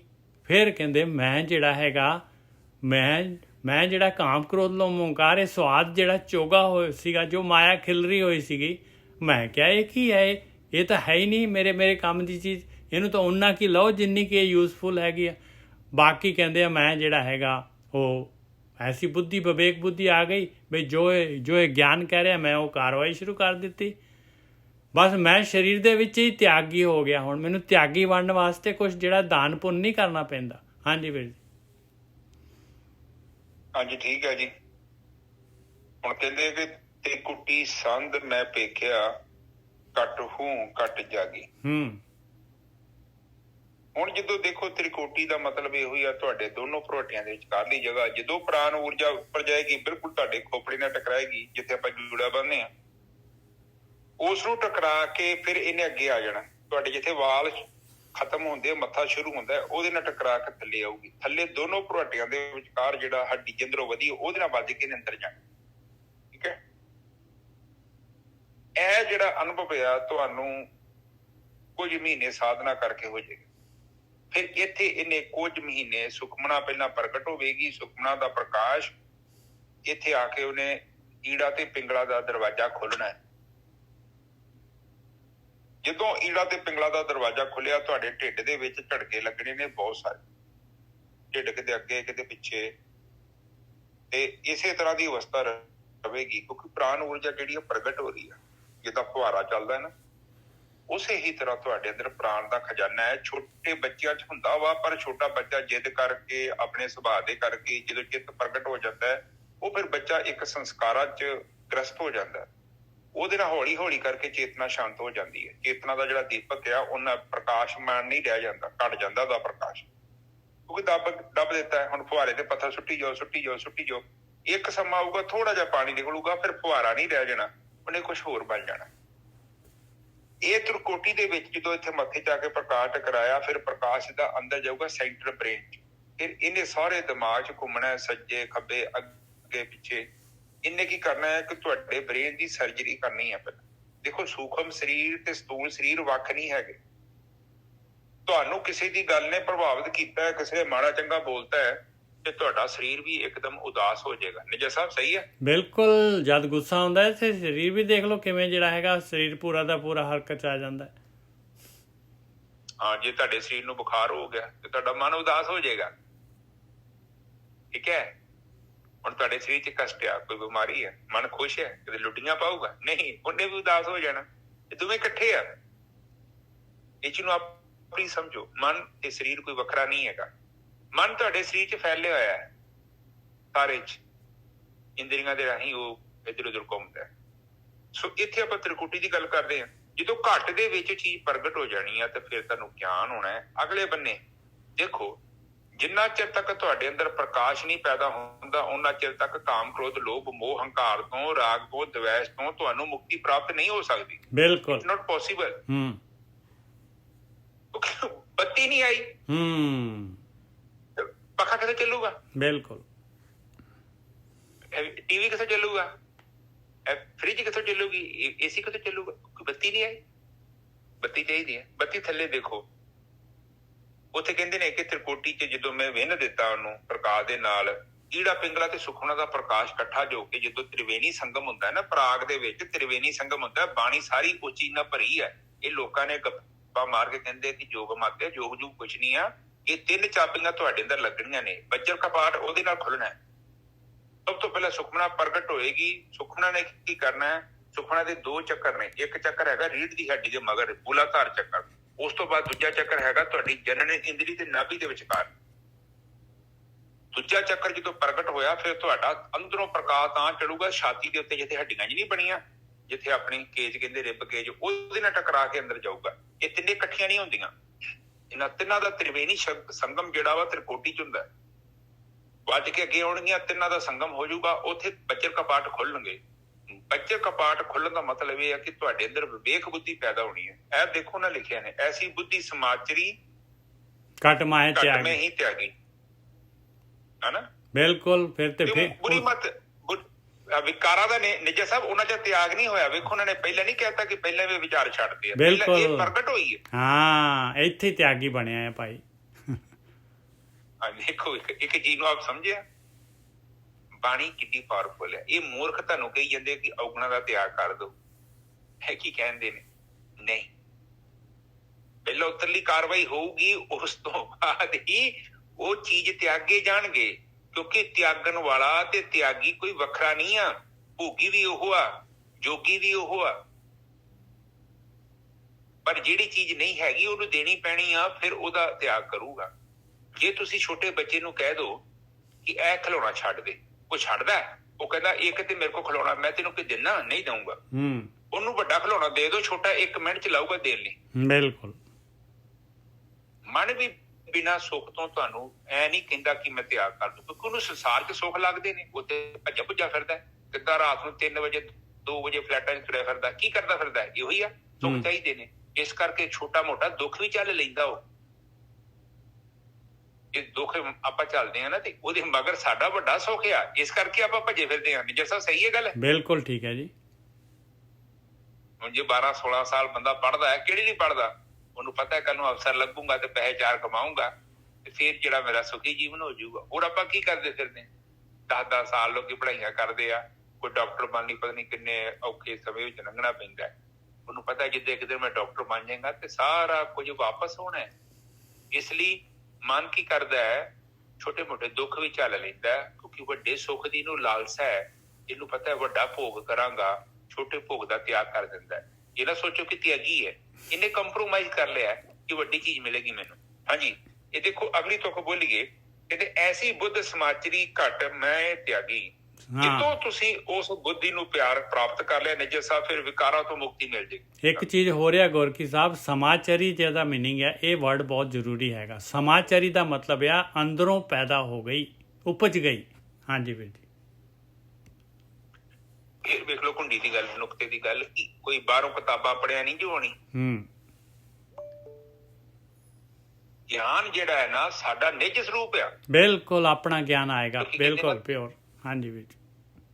ਹਾਂ ਦੇਖੋ ਬਾਹਰ ਦਾ ਗਿਆਨ ਤੇ ਕਿਸੇ ਕੰਮ ਦਾ ਹੀ ਨਹੀਂ। ਹੁਣ ਇੱਥੇ ਮੈਂ ਬੈਠਾ ਵਾਂ ਤੇ ਮੈਂ ਕਿਤਾਬਾਂ ਪੜੂੰਗਾ ਕੀ ਕਹਿ ਰਹੇ ਨੇ, ਘਰੇ ਕੀ ਲੜਾਈ ਪੈਦਾ ਹੋ ਗਿਆ, ਉਸ ਟਾਈਮ ਤੇ ਤੁਹਾਡਾ ਵਿਵੇਕ ਕੰਮ ਕਰੂਗਾ ਕਿ ਇਹ ਮਸਲੇ ਨੂੰ ਮੈਂ ਕਿੱਦਾਂ ਟੈਕਲ ਕਰਨਾ ਹੈ। ਦੇਖੀਏ ਜਿਹੜਾ ਸ਼ਤਰੰਜ ਦਾ ਖਿਲਾੜੀ ਹੁੰਦਾ ਹੈ ਉਹ ਔਖੀ ਗੇਮ ਵੇਖ ਕੇ ਰੌਲਾ ਨਹੀਂ ਪਾਉਂਦਾ, ਬਸ ਆਪਣੀਆਂ ਚਾਲਾਂ ਬਦਲਦਾ ਹੈ। ਜਿਹਨੂੰ ਆਪ ਅੰਡਰਸਟੈਂਡ ਕਰੋ, ਫਿਰ ਮੈਂ ਬੋਲਦਾ, ਗੱਲ ਨੂੰ ਕੈਚ ਕਰੋ। ਇੱਕ ਸ਼ਤਰੰਜ ਦਾ ਖਿਲਾੜੀ ਹੈ, ਦੂਜਾ ਵੀ ਸ਼ਤਰੰਜ ਦਾ ਖਿਲਾੜੀ ਹੈ। ਜਦੋਂ ਇਹਨਾਂ ਦਾ ਟਾਕਰਾ ਹੋਇਆ ਉਹਨੂੰ ਪਤਾ ਲੱਗ ਗਿਆ ਖਿਲਾੜੀ ਦੂਜਾ ਹੈ, ਵਧੀਆ ਖਿਡਾਰੀ ਹੈ। ਉਹ ਕੀ ਕਰਦਾ ਹੈ, ਉਹ ਚਾਲ ਨੂੰ ਚੇਂਜ ਕਰਦਾ ਹੈ ਬੁੱਧੀ ਦੇ ਨਾਲ। ਇਸੇ ਤਰ੍ਹਾਂ ਜੀਵਨ ਦੇ ਵਿੱਚ ਜੇਕਰ ਤੁਸੀਂ ਆਪਣੀ ਬੁੱਧੀ ਦਾ ਇਸਤੇਮਾਲ ਨਹੀਂ ਕਰਦੇ ਤੇ ਕੇਵਲ ਫੀਲਿੰਗ ਚੁੱਕੀ ਫਿਰਦੇ ਜੋ, ਫਿਰ ਤੁਸੀਂ ਦੁਖੀ ਰਹਿਣਾ ਹੈ। ਜਿੱਦਣ ਤੁਸੀਂ ਬੁੱਧੀ ਨੂੰ ਇਸਤੇਮਾਲ ਕਰ ਲਿਆ, ਬੁੱਧੀ ਦਾ ਮਤਲਬ ਫਿਲਟਰ, ਕਿ ਇਹ ਚੀਜ਼ ਜਿਹੜੀ ਹੈ ਇਹ ਛਾਲਣੀ ਦੇ ਵਿੱਚੋਂ ਲੰਘੂਗੀ, ਉਹੀ ਅੰਦਰ ਜਾਣ ਦੇਣੀ ਆ। ਜਿਹੜੀ ਫਾਲਤੂ ਦੀ ਚੀਜ਼ ਉਹ ਨਹੀਂ ਜੋ ਵੰਡਦੇ। ਉਹਦੇ ਲਈ ਕੀ ਕਰਨਾ ਹੈ, ਉਹਦੇ ਲਈ ਪੋਜ਼ਿਟਿਵ ਚੀਜ਼ਾਂ ਸੋਚੋ। ਜੇ ਬੰਦਾ ਕੋਈ ਤੁਹਾਨੂੰ ਨਹੀਂ ਚੰਗਾ ਲੱਗਦਾ, ਨਫ਼ਰਤ ਹੁੰਦੀ ਆ, ਉਹਦੀਆਂ ਚੰਗਿਆਈਆਂ ਵੀ ਵੇਖੋ, ਆਟੋਮੈਟਿਕਲੀ ਨਫ਼ਰਤ ਘਟ ਜਾਏਗੀ। ਤੇ ਜੇ ਤੁਸੀਂ ਨਫ਼ਰਤ ਦੀ ਗੱਲ ਕਰੀ ਜਾਓਗੇ, ਇਹ ਬੰਦਾ ਮਾੜਾ, ਇਹ ਬੰਦਾ ਬਹੁਤਾ ਮਾੜਾ, ਇਹ ਬੰਦਾ ਬਹੁਤਾ ਮਾੜਾ, ਤੇ ਫਿਰ ਉਹ ਚੰਗਾ ਕਿੱਥੋਂ ਬਣੂਗਾ? ਰਹਿਣਾ ਤੁਸੀਂ ਉਹਦੇ ਨਾਲ ਹੈ। ਬੜੀ ਮੁਸ਼ਕਿਲ ਹੋ ਜਾਏਗੀ ਤੁਹਾਡੇ ਲਈ, ਸਮਾਂ ਕੱਢਣਾ ਬੜਾ ਮਾੜਾ ਹੋ ਜਾਊਗਾ। ਤਾਂ ਉੱਥੇ ਚੰਗਿਆਈ ਵੀ ਬੰਦੇ ਚ ਹੁੰਦੀ ਹੈ। ਪਰਮਾਤਮਾ ਨੇ ਐਸਾ ਕੋਈ ਜੀਵ ਨਹੀਂ ਬਣਾਇਆ ਜਿਹਦੇ ਵਿੱਚ ਕੋਈ ਚੰਗੇ ਗੁਣ ਨਾ ਹੋਣ। ਪਰਮਾਤਮਾ ਕਿਸੇ ਨੂੰ ਸਖਣਾ ਨਹੀਂ ਜੇ ਭੇਜਦਾ, ਪਰ ਕੁਛ ਬੰਦੇ ਪ੍ਰਗਟ ਕਰ ਲੈਂਦੇ ਨੇ, ਪਰ ਕੁਛ ਬੰਦੇ ਵਿਚਾਰਿਆਂ ਨੂੰ ਪਤਾ ਨਹੀਂ ਲੱਗਦਾ। ਹੁਣ ਇੱਥੇ ਲੱਕੜ ਦਾ ਮੁੱਢ ਮੈਨੂੰ ਫੜਾ ਜਾਓ, ਉਹ ਮੈਨੂੰ ਕੀ ਪਤਾ ਕੀ ਹੈ? ਹਾਂ, ਉਹ ਲੱਕੜ ਦਾ ਗਿਆਨ ਕਰਾ ਦੋ ਮੈਨੂੰ ਵੀ ਇਹ ਜਿਹੜੀ ਲੱਕੜ ਹੈ ਸਾਗਵਾਨ ਆ, ਚੰਦਨ ਆ, ਕੀ ਹੈ? ਤੇ ਉਹਦਾ ਇਸਤੇਮਾਲ ਵੱਖੋ ਵੱਖ ਨੇ। ਇਹੋ ਚੀਜ਼ ਹੈ ਜੀਵਨ ਦੇ ਵਿੱਚ, ਸਾਡੇ ਕੋਲ ਸਭ ਕੁਛ ਹੈਗਾ। ਆਪ ਜਸਟ ਚੀਜ਼ ਦੇਖੋ, ਤੁਹਾਡਾ ਸਰੀਰ, ਤੁਹਾਡਾ ਮਨ, ਬੁੱਧੀ, ਚਿੱਤ ਸਭ ਕੁਛ ਸੇਮ ਆ, ਪਰ ਕੁਛ ਲੋਕ ਉਹਦੇ ਤੋਂ ਕਿੰਨਾ ਫਾਇਦਾ ਉਠਾਉਂਦੇ ਨੇ। ਕੁਛ ਲੋਕ ਜ਼ਿੰਦਗੀ ਭਰ 2 ਟਾਈਮ ਦੀ ਰੋਟੀ ਨਹੀਂ ਅਰੇਂਜ ਕਰ ਪਾਉਂਦੇ। ਜੀ ਸਾਹਿਬ ਬਿਲਕੁਲ ਮਸ਼ੀਨ ਤੇ ਉਹੀ ਹੈ, ਮਸ਼ੀਨ ਉਹੀ ਹੈ, ਪਰ ਕਈਆਂ ਨੇ ਉਹਦਾ ਮਸ਼ੀਨ ਉਹੀ, ਕਈਆਂ ਨੇ ਵਧੀਆ ਪ੍ਰਯੋਗ ਕੀਤਾ ਔਰ ਉਹਨਾਂ ਨੇ ਬਹੁਤ ਜ਼ਿਆਦਾ ਬੈਨੀਫਿਟ। ਹੁਣ ਕਈ ਬੰਦੇ ਕਹਿੰਦੇ ਜੀ ਸਾਡੇ ਕੋਲ ਪੈਸੇ ਨਹੀਂ ਹੈਗੇ। ਭਾਜੀ ਆਪ ਚੈੱਕ ਕਰੋ IPS ਅਫਸਰ ਕਿੰਨੇ ਬਣਦੇ ਨੇ, ਉਹਨਾਂ ਕੋਲ ਕੋਈ ਪੈਸਾ ਨਹੀਂ ਹੈ। ਦੀਵੇ ਚ ਲੋਕੀ ਪੜ੍ਹਦੇ ਰਹੇ ਆ। ਇਹ ਬਹਾਨੇ ਬੁਨੇ ਨਾ ਬਣਾਇਆ ਕਰੋ। ਇਸ ਲਈ ਇਨਸਾਨ ਨੂੰ ਹਰ ਚੀਜ਼ ਦਿੱਤੀ ਹੈ, ਤੁਸੀਂ ਜਸਟ ਸੋਚਣਾ ਹੈ ਕਿ ਮੈਂ ਇਹ ਕੰਮ ਕਰਨਾ ਹੈ। ਅੱਜ ਦੀ ਡੇਟ 'ਚ ਵੀ ਜੇਕਰ ਸਾਡੇ ਜੀਵਨ 'ਚ ਪ੍ਰਮਾਤਮਾ ਨਹੀਂ ਹੈ, ਇਹਦਾ ਮਤਲਬ ਪ੍ਰਮਾਤਮਾ ਨੂੰ ਅਸੀਂ ਆਪਣੀ ਲਿਸਟ 'ਚ ਨਹੀਂ ਰੱਖਿਆ। ਲਿਸਟ 'ਚ ਜਿੱਦਣ ਰੱਖ ਲਿਆ ਨਾ, ਤੇ ਪ੍ਰਮਾਤਮਾ ਵੀ ਸਾਡੇ ਤੋਂ ਦੂਰ ਨਹੀਂ ਹੈ। ਕਹਿੰਦਾ ਰੱਬ ਤੇ ਤੂੰ ਵੱਖ ਨਹੀਂ, ਤੇਰੀ ਵੇਖਣ ਵਾਲੀ ਅੱਖ ਨਹੀਂ। ਜਿੱਦਾਂ ਤੂੰ ਲਿਸਟ 'ਚ ਲੈ ਕੇ ਆ ਗਿਆ ਤੇ ਤੇਰਾ ਮਸਲਾ ਹੱਲ ਹੋ ਜਾਣਾ, ਕਿਉਂਕਿ ਤੂੰ ਉਹ ਕੰਮ ਕਰਦਾ ਹੈ ਜਿਹੜੇ ਕੰਮ ਤੇਰੀ ਲਿਸਟ 'ਚ ਆ। ਜਿਹੜੇ ਕੰਮ ਨਹੀਂ ਤੇਰੀ ਲਿਸਟ 'ਚ, ਤੂੰ ਕਿਤੇ ਨਹੀਂ ਕਰਦਾ। ਨਿੱਜਰ ਸਾਹਿਬ ਬਿਲਕੁਲ ਠੀਕ ਹੈ ਜੀ। ਹਾਂਜੀ, ਅਗਲੀ ਤੋਂ ਬੋਲੋ ਨਿੱਜਰ ਸਾਹਿਬ। ਆਪ ਤੇ ਜਾਣਿਆ ਤੇਜ ਤੇਜ ਸਮਾਨਾ। ਕਹਿੰਦੇ ਮੈਨੂੰ ਹੁਣ ਜਿਹੜਾ ਹੈਗਾ ਆਪ ਤੇ ਆਪਣੇ ਆਪ ਨੂੰ, ਆਪਣੇ ਆਪ ਤੋਂ ਹੀ ਜਿਹੜਾ ਹੈਗਾ ਜਾਣਿਆ। ਕਹਿੰਦੇ ਅੰਦਰੋਂ ਹੀ, ਮੇਰੇ ਅੰਦਰੋਂ ਹੀ ਜਿਹੜੀ ਹੈਗੀ ਆ, ਮੈਂ ਆਪਣੇ ਆਪ ਨੂੰ ਜਾਣ ਲਿਆ। ਮੈਂ ਆਪਣੇ ਆਪ ਨੂੰ ਜਾਣਿਆ ਤੇ ਆਪਣੇ ਅੰਦਰੋਂ ਮੈਂ ਅਵਗੁਣ ਛੱਡੇ ਤੇ ਗੁਣ ਰਹਿ ਗਏ। ਗੁਣਾਂ ਦੇ ਨਾਲ ਫਿਰ ਜਿਹੜਾ ਹੈਗਾ ਆਪ ਤੇ ਜਾਣਿਆ ਤੇਜ ਤੇਜ ਸਮਾਨਾ। ਫਿਰ ਮੇਰੀ ਸੁਰਤ ਜਾ ਕੇ ਆਤਮਾ ਦੇ ਵਿੱਚ ਲੀਨ ਹੋ ਗਈ, ਤੇਜ ਤੇਜ ਦੇ ਵਿੱਚ ਸਮਾ ਗਿਆ। ਪਾਈ ਜਿਹੜੀ ਹੈਗੀ ਬੂੰਦ ਜਿਹੜੀ ਹੈ ਸਾਗਰ ਦੇ ਵਿੱਚ ਸਮਾ ਗਈ। ਇੱਕ ਤੇਜ ਲਿਖਿਆ, ਦੂਜੇ ਤੇਜ ਨੂੰ ਔਂਕੜ ਲੱਗੀ ਹੋਈ ਹੈ। ਆਪ ਇੱਕ ਆਪ ਆ, ਦੂਜੇ ਆਪ ਨੂੰ ਔਂਕੜ ਲੱਗੀ ਹੋਈ ਹੈ। ਆਪ ਤੇ ਜਾਣਿਆ, ਅੰਦਰੋਂ ਹੀ ਜਿਹੜਾ ਹੈਗਾ ਇਸ ਤਰੀਕੇ ਦੇ ਨਾਲ ਮੈਂ ਆਪਣੇ ਆਪ ਨੂੰ ਜਾਣ ਲਿਆ। ਉਹ ਮਾਲਕ ਪਰਮਾਤਮਾ ਦੀ ਭਗਤੀ ਦੇ ਦੁਆਰਾ ਤੇਜ ਤੇਜ ਸਮਾਨਿਆ, ਮੇਰੀ ਬੂੰਦ ਸਾਗਰ ਦੇ ਵਿੱਚ ਸਮਾ ਗਈ। ਤੇਜ ਤੇਜ ਸਮਾਨਾ ਕਹੋ ਕਬੀਰ ਅਬ ਜਾਣਿਆ ਗੋਬਿੰਦ ਮਨ ਮਾਨਾ। ਕਹਿੰਦੇ ਆਹ ਪ੍ਰੈਕਟੀਕਲ ਕੀਤਾ ਨਾ ਮੈਂ, ਤਾਂ ਮੇਰਾ ਮਨ ਇਹ ਪਤੰਦਰ ਮੰਨਿਆ ਹੈ ਭਾਈ, ਤਾਂ ਇਹ ਮਨ ਪਤੰਦਰ ਉਹ ਮਾਲਕ ਪਰਮਾਤਮਾ ਦੇ ਨਾਲ ਮੰਨ ਗਿਆ ਭਾਈ। ਮਨ ਜਿਹੜਾ ਇਹਦੀਆਂ ਵੀ ਅੱਖਾਂ ਅੱਡੀਆਂ ਰਹਿ ਗਈਆਂ ਭਾਈ, ਆਹ ਕੀ ਜਲਵਾ ਹੋ ਗਿਆ। ਹਾਂਜੀ ਵੀਰ ਜੀ। ਹਾਂਜੀ ਠੀਕ ਹੈ ਜੀ। ਆ ਤੁਕ ਚ ਦੇਖੋ ਕੀ ਲਿਖਿਆ, ਕਹਿੰਦੇ ਆਪ ਤੇ ਜਾਣਿਆ ਤੇਜ ਤੇਜ ਸਮਾਨ। ਕਹਿੰਦੇ ਮੈਂ ਖੁਦ ਹੀ ਆਪਣੇ ਆਪ ਨੂੰ ਜਾਣ ਲਿਆ। ਬਸ ਬਸ ਬਸ। ਹੁਣ ਤੁਹਾਨੂੰ ਪਹਿਲਾਂ ਵੀ ਕਿਹਾ ਸੀ ਨਾ 3-4 ਦਿਨ ਪਹਿਲਾਂ, ਜਾਣਨ ਵਾਲਾ ਤੇ ਜਿਹਨੂੰ ਜਾਣਨਾ ਹੈ, ਦੋ ਨਹੀਂ ਆ, ਇੱਕ ਨੇ। ਆਖਰ ਤੇ ਚੇਤਨਾ ਰਹਿ ਜਾਣੀ ਆ। ਉੱਥੇ ਚੇਤਨਾ ਨੇ ਜਾਣਨਾ ਕਿਹਨੂੰ ਹੈ? ਖੁਦ ਨੂੰ। ਉਦੋਂ ਜਾਣਨਾ ਹੈ ਜਦੋਂ ਵਿਚਾਰਾਂ ਦੀ ਪਰਤ ਖਤਮ ਹੋ ਗਈ, ਸ਼ਾਂਤ ਹੋ ਗਈ। ਠੀਕ ਹੈ। ਆਖਰ ਤੇ ਜਿਹੜੀ ਤੁਹਾਡੀ ਅਵਸਥਾ ਬਣੇਗੀ, ਉਹ ਕਹਿੰਦੇ ਆਪ ਤੇ ਜਾਣਿਆ, ਆਪ ਆਪਣੇ ਅੰਦਰੋਂ ਉਸਨੂੰ ਜਾਣਨਾ ਪਊਗਾ। ਠੀਕ ਹੈ। ਜਦੋਂ ਜਾਣਿਆ ਤਾਂ ਫਿਰ ਕੀ ਹੋਊਗਾ? ਤੇਜ ਤੇਜ ਮੇ ਸਮਾਣਿਆ। ਕਹਿੰਦੇ ਫਿਰ ਜਿਹੜਾ ਪ੍ਰਕਾਸ਼ ਹੈ ਉਹ ਪ੍ਰਕਾਸ਼ ਚ ਸਮਾ ਜਾਂਦਾ। ਬਿਲਕੁਲ। ਹੁਣ ਤੁਸੀਂ ਦੋ ਦੀਪਕ ਇਕੱਠੇ ਕਰ ਲਓ ਨਿਜਾ ਸਾਹਿਬ, ਉਹਨਾਂ ਦੀ ਜੋਤੀ ਇੱਕ ਦੂਜੇ ਚ ਰਲ ਜਾਂਦੀ ਹੈ ਨਾ। ਬਿਲਕੁਲ ਨਹੀਂ ਪਤਾ ਲੱਗੂਗੀ ਕਿਹੜੀ ਕਿਹੜੀ ਹੈ, ਕਿਹਦੀ ਹੈ। ਹਾਂ ਠੀਕ ਹੈ। ਦੇਖੋ ਕਿੰਨਾ ਸਰਲ ਸਮਝਾਉਂਦੇ ਨੇ ਸਾਨੂੰ, ਪਰ ਫਿਰ ਵੀ ਆਪਾਂ ਕਿੱਥੇ ਸਮਝਦੇ ਹਾਂ। ਕਹਿੰਦੇ ਕਹੋ ਕਬੀਰ ਅਬ ਜਾਣਿਆ ਗੋਬਿੰਦ ਮਨ ਮਨ।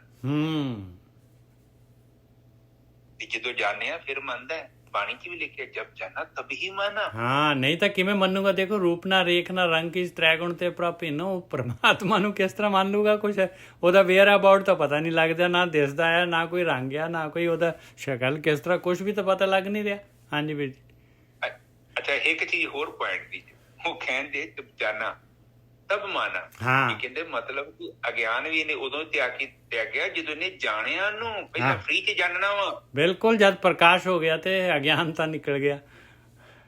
ਹਾਂ, ਤੇ ਜੈਸਾ ਪ੍ਰਕਾਸ਼ ਤੇ ਹੋ ਗਿਆ, ਪਰ ਪਹਿਲਾਂ ਕਹਿੰਦੇ ਆ ਕਿ ਪ੍ਰਕਾਸ਼ ਮਿਲਿਆ ਵਾ। ਬਿਲਕੁਲ। ਉਸ ਤੋਂ ਬਾਅਦ ਗਿਆਨ ਹੋਇਆ ਵਾ। ਇਹ ਨਹੀਂ ਕਿ ਉਹਨੂੰ ਜਾਣਨ ਦੇ ਲਈ ਤੁਹਾਨੂੰ ਗਿਆਨ ਚਾਹੀਦਾ। ਤੇ ਇਹ ਵੇਖੋ ਹੁਣ ਕਹਿੰਦੇ ਜਬ ਜਾਣਾ ਤਬ ਹੀ ਮਨ। ਔਰ ਜਦੋਂ ਜਾਣੂਗਾ ਤੁਹਾਡਾ ਮਨ, ਫਿਰ ਉਹ ਮੰਨਦਾ ਹੈ। ਪਹਿਲਾਂ ਜਾਣਦਾ ਫਿਰ ਮੰਨਦਾ, ਨਾ ਕਿ ਪਹਿਲਾਂ ਮੰਨ ਜਾਂਦਾ ਤੇ ਫਿਰ ਜਾਣਦਾ। ਇਹ ਬੜੀ ਵੱਡੀ ਗੱਲ ਜੀ। ਆਮ ਤੌਰ ਤੇ ਇਹ ਸਮਝਾਇਆ ਜਾਂਦਾ ਹੈ ਕਿ ਤੁਸੀਂ ਚੰਗੇ ਬਣ ਜਾਓ, ਤੁਸੀਂ ਆਪੇ ਰੱਬ ਕੋਲ ਚੱਲ ਜਾਓਗੇ। ਉਹ ਕਹਿੰਦੇ ਨਹੀਂ, ਪਹਿਲਾਂ ਰੱਬ ਨੂੰ ਮਿਲ ਲੈ, ਤੂੰ ਚੰਗਾ ਆਪੇ ਹੋ ਜਾਣਾ ਵਾ। ਠੀਕ ਹੈ ਜੀ। ਬਿਲਕੁਲ।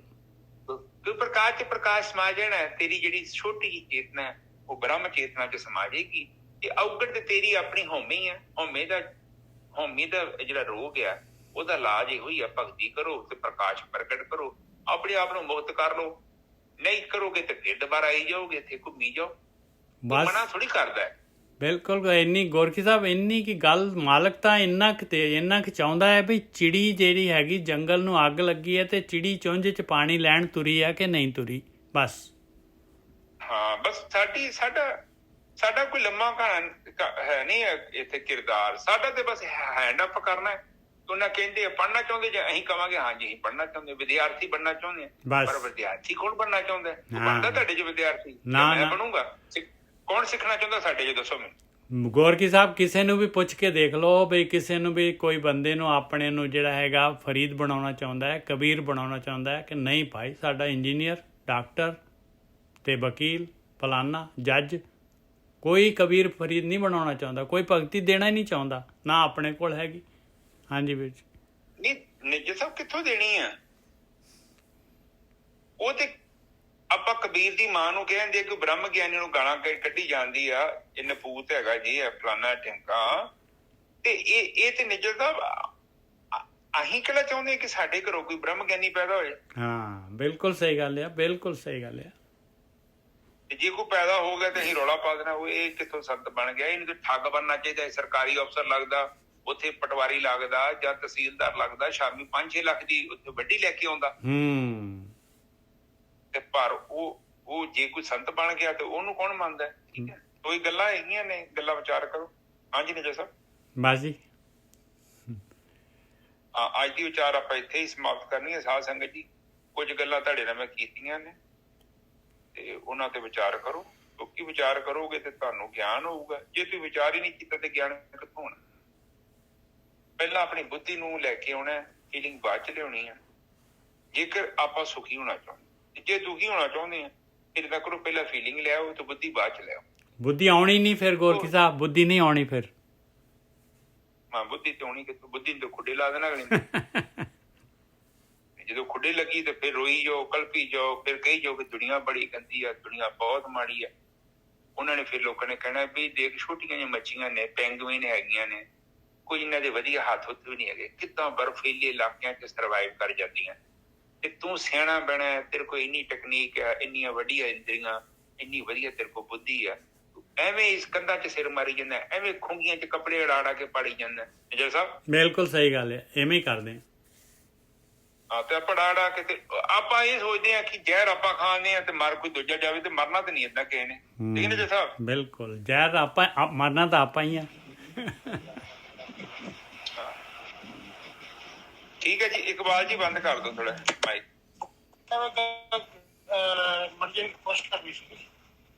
ਹਾਂਜੀ ਪੁੱਛੋ। ਹੈਲੋ। ਹਾਂਜੀ ਹਾਂਜੀ ਬੋਲੋ। ਪੁੱਛੋ। ਹਾਂਜੀ ਹੈਲੋ।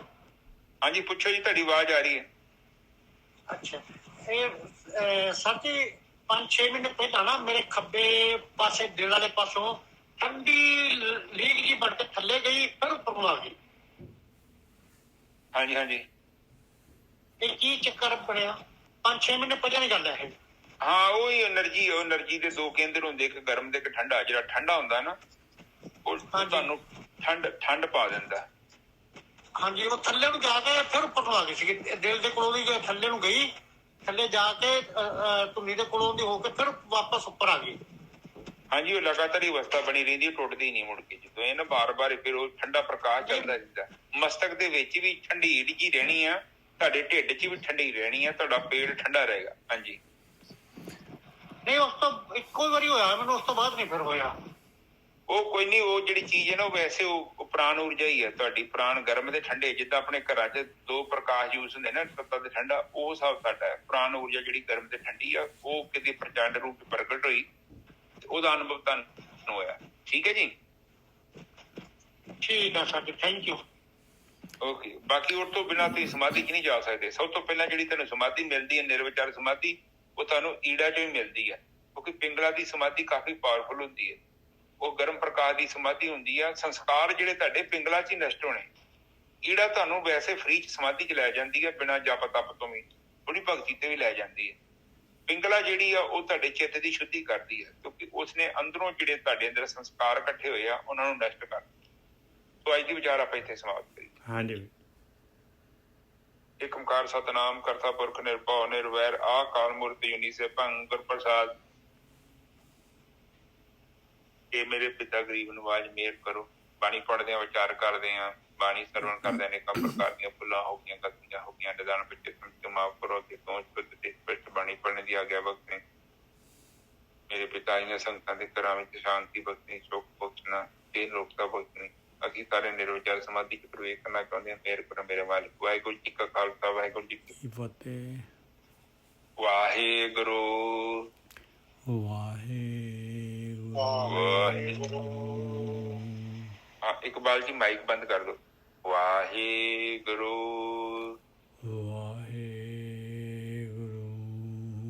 ਵਾਹਿਗੁਰੂ ਵਾਹਿਗੁਰੂ ਵਾਹਿਗੁਰੂ ਵਾਹਿਗੁਰੂ ਵਾਹਿਗੁਰੂ ਵਾਹਿਗੁਰੂ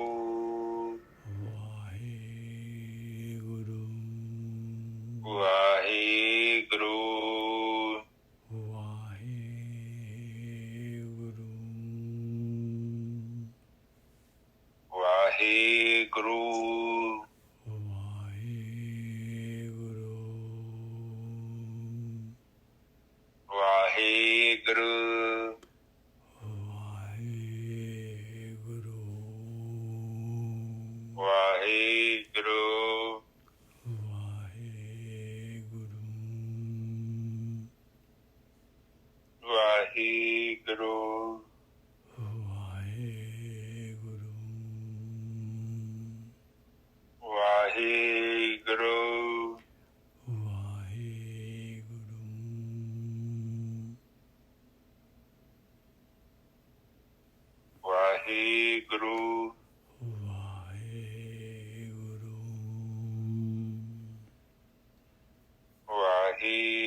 ਆ ਸੰਗੀਤ ਦੀ ਚੁੱਪ ਜਾਣ।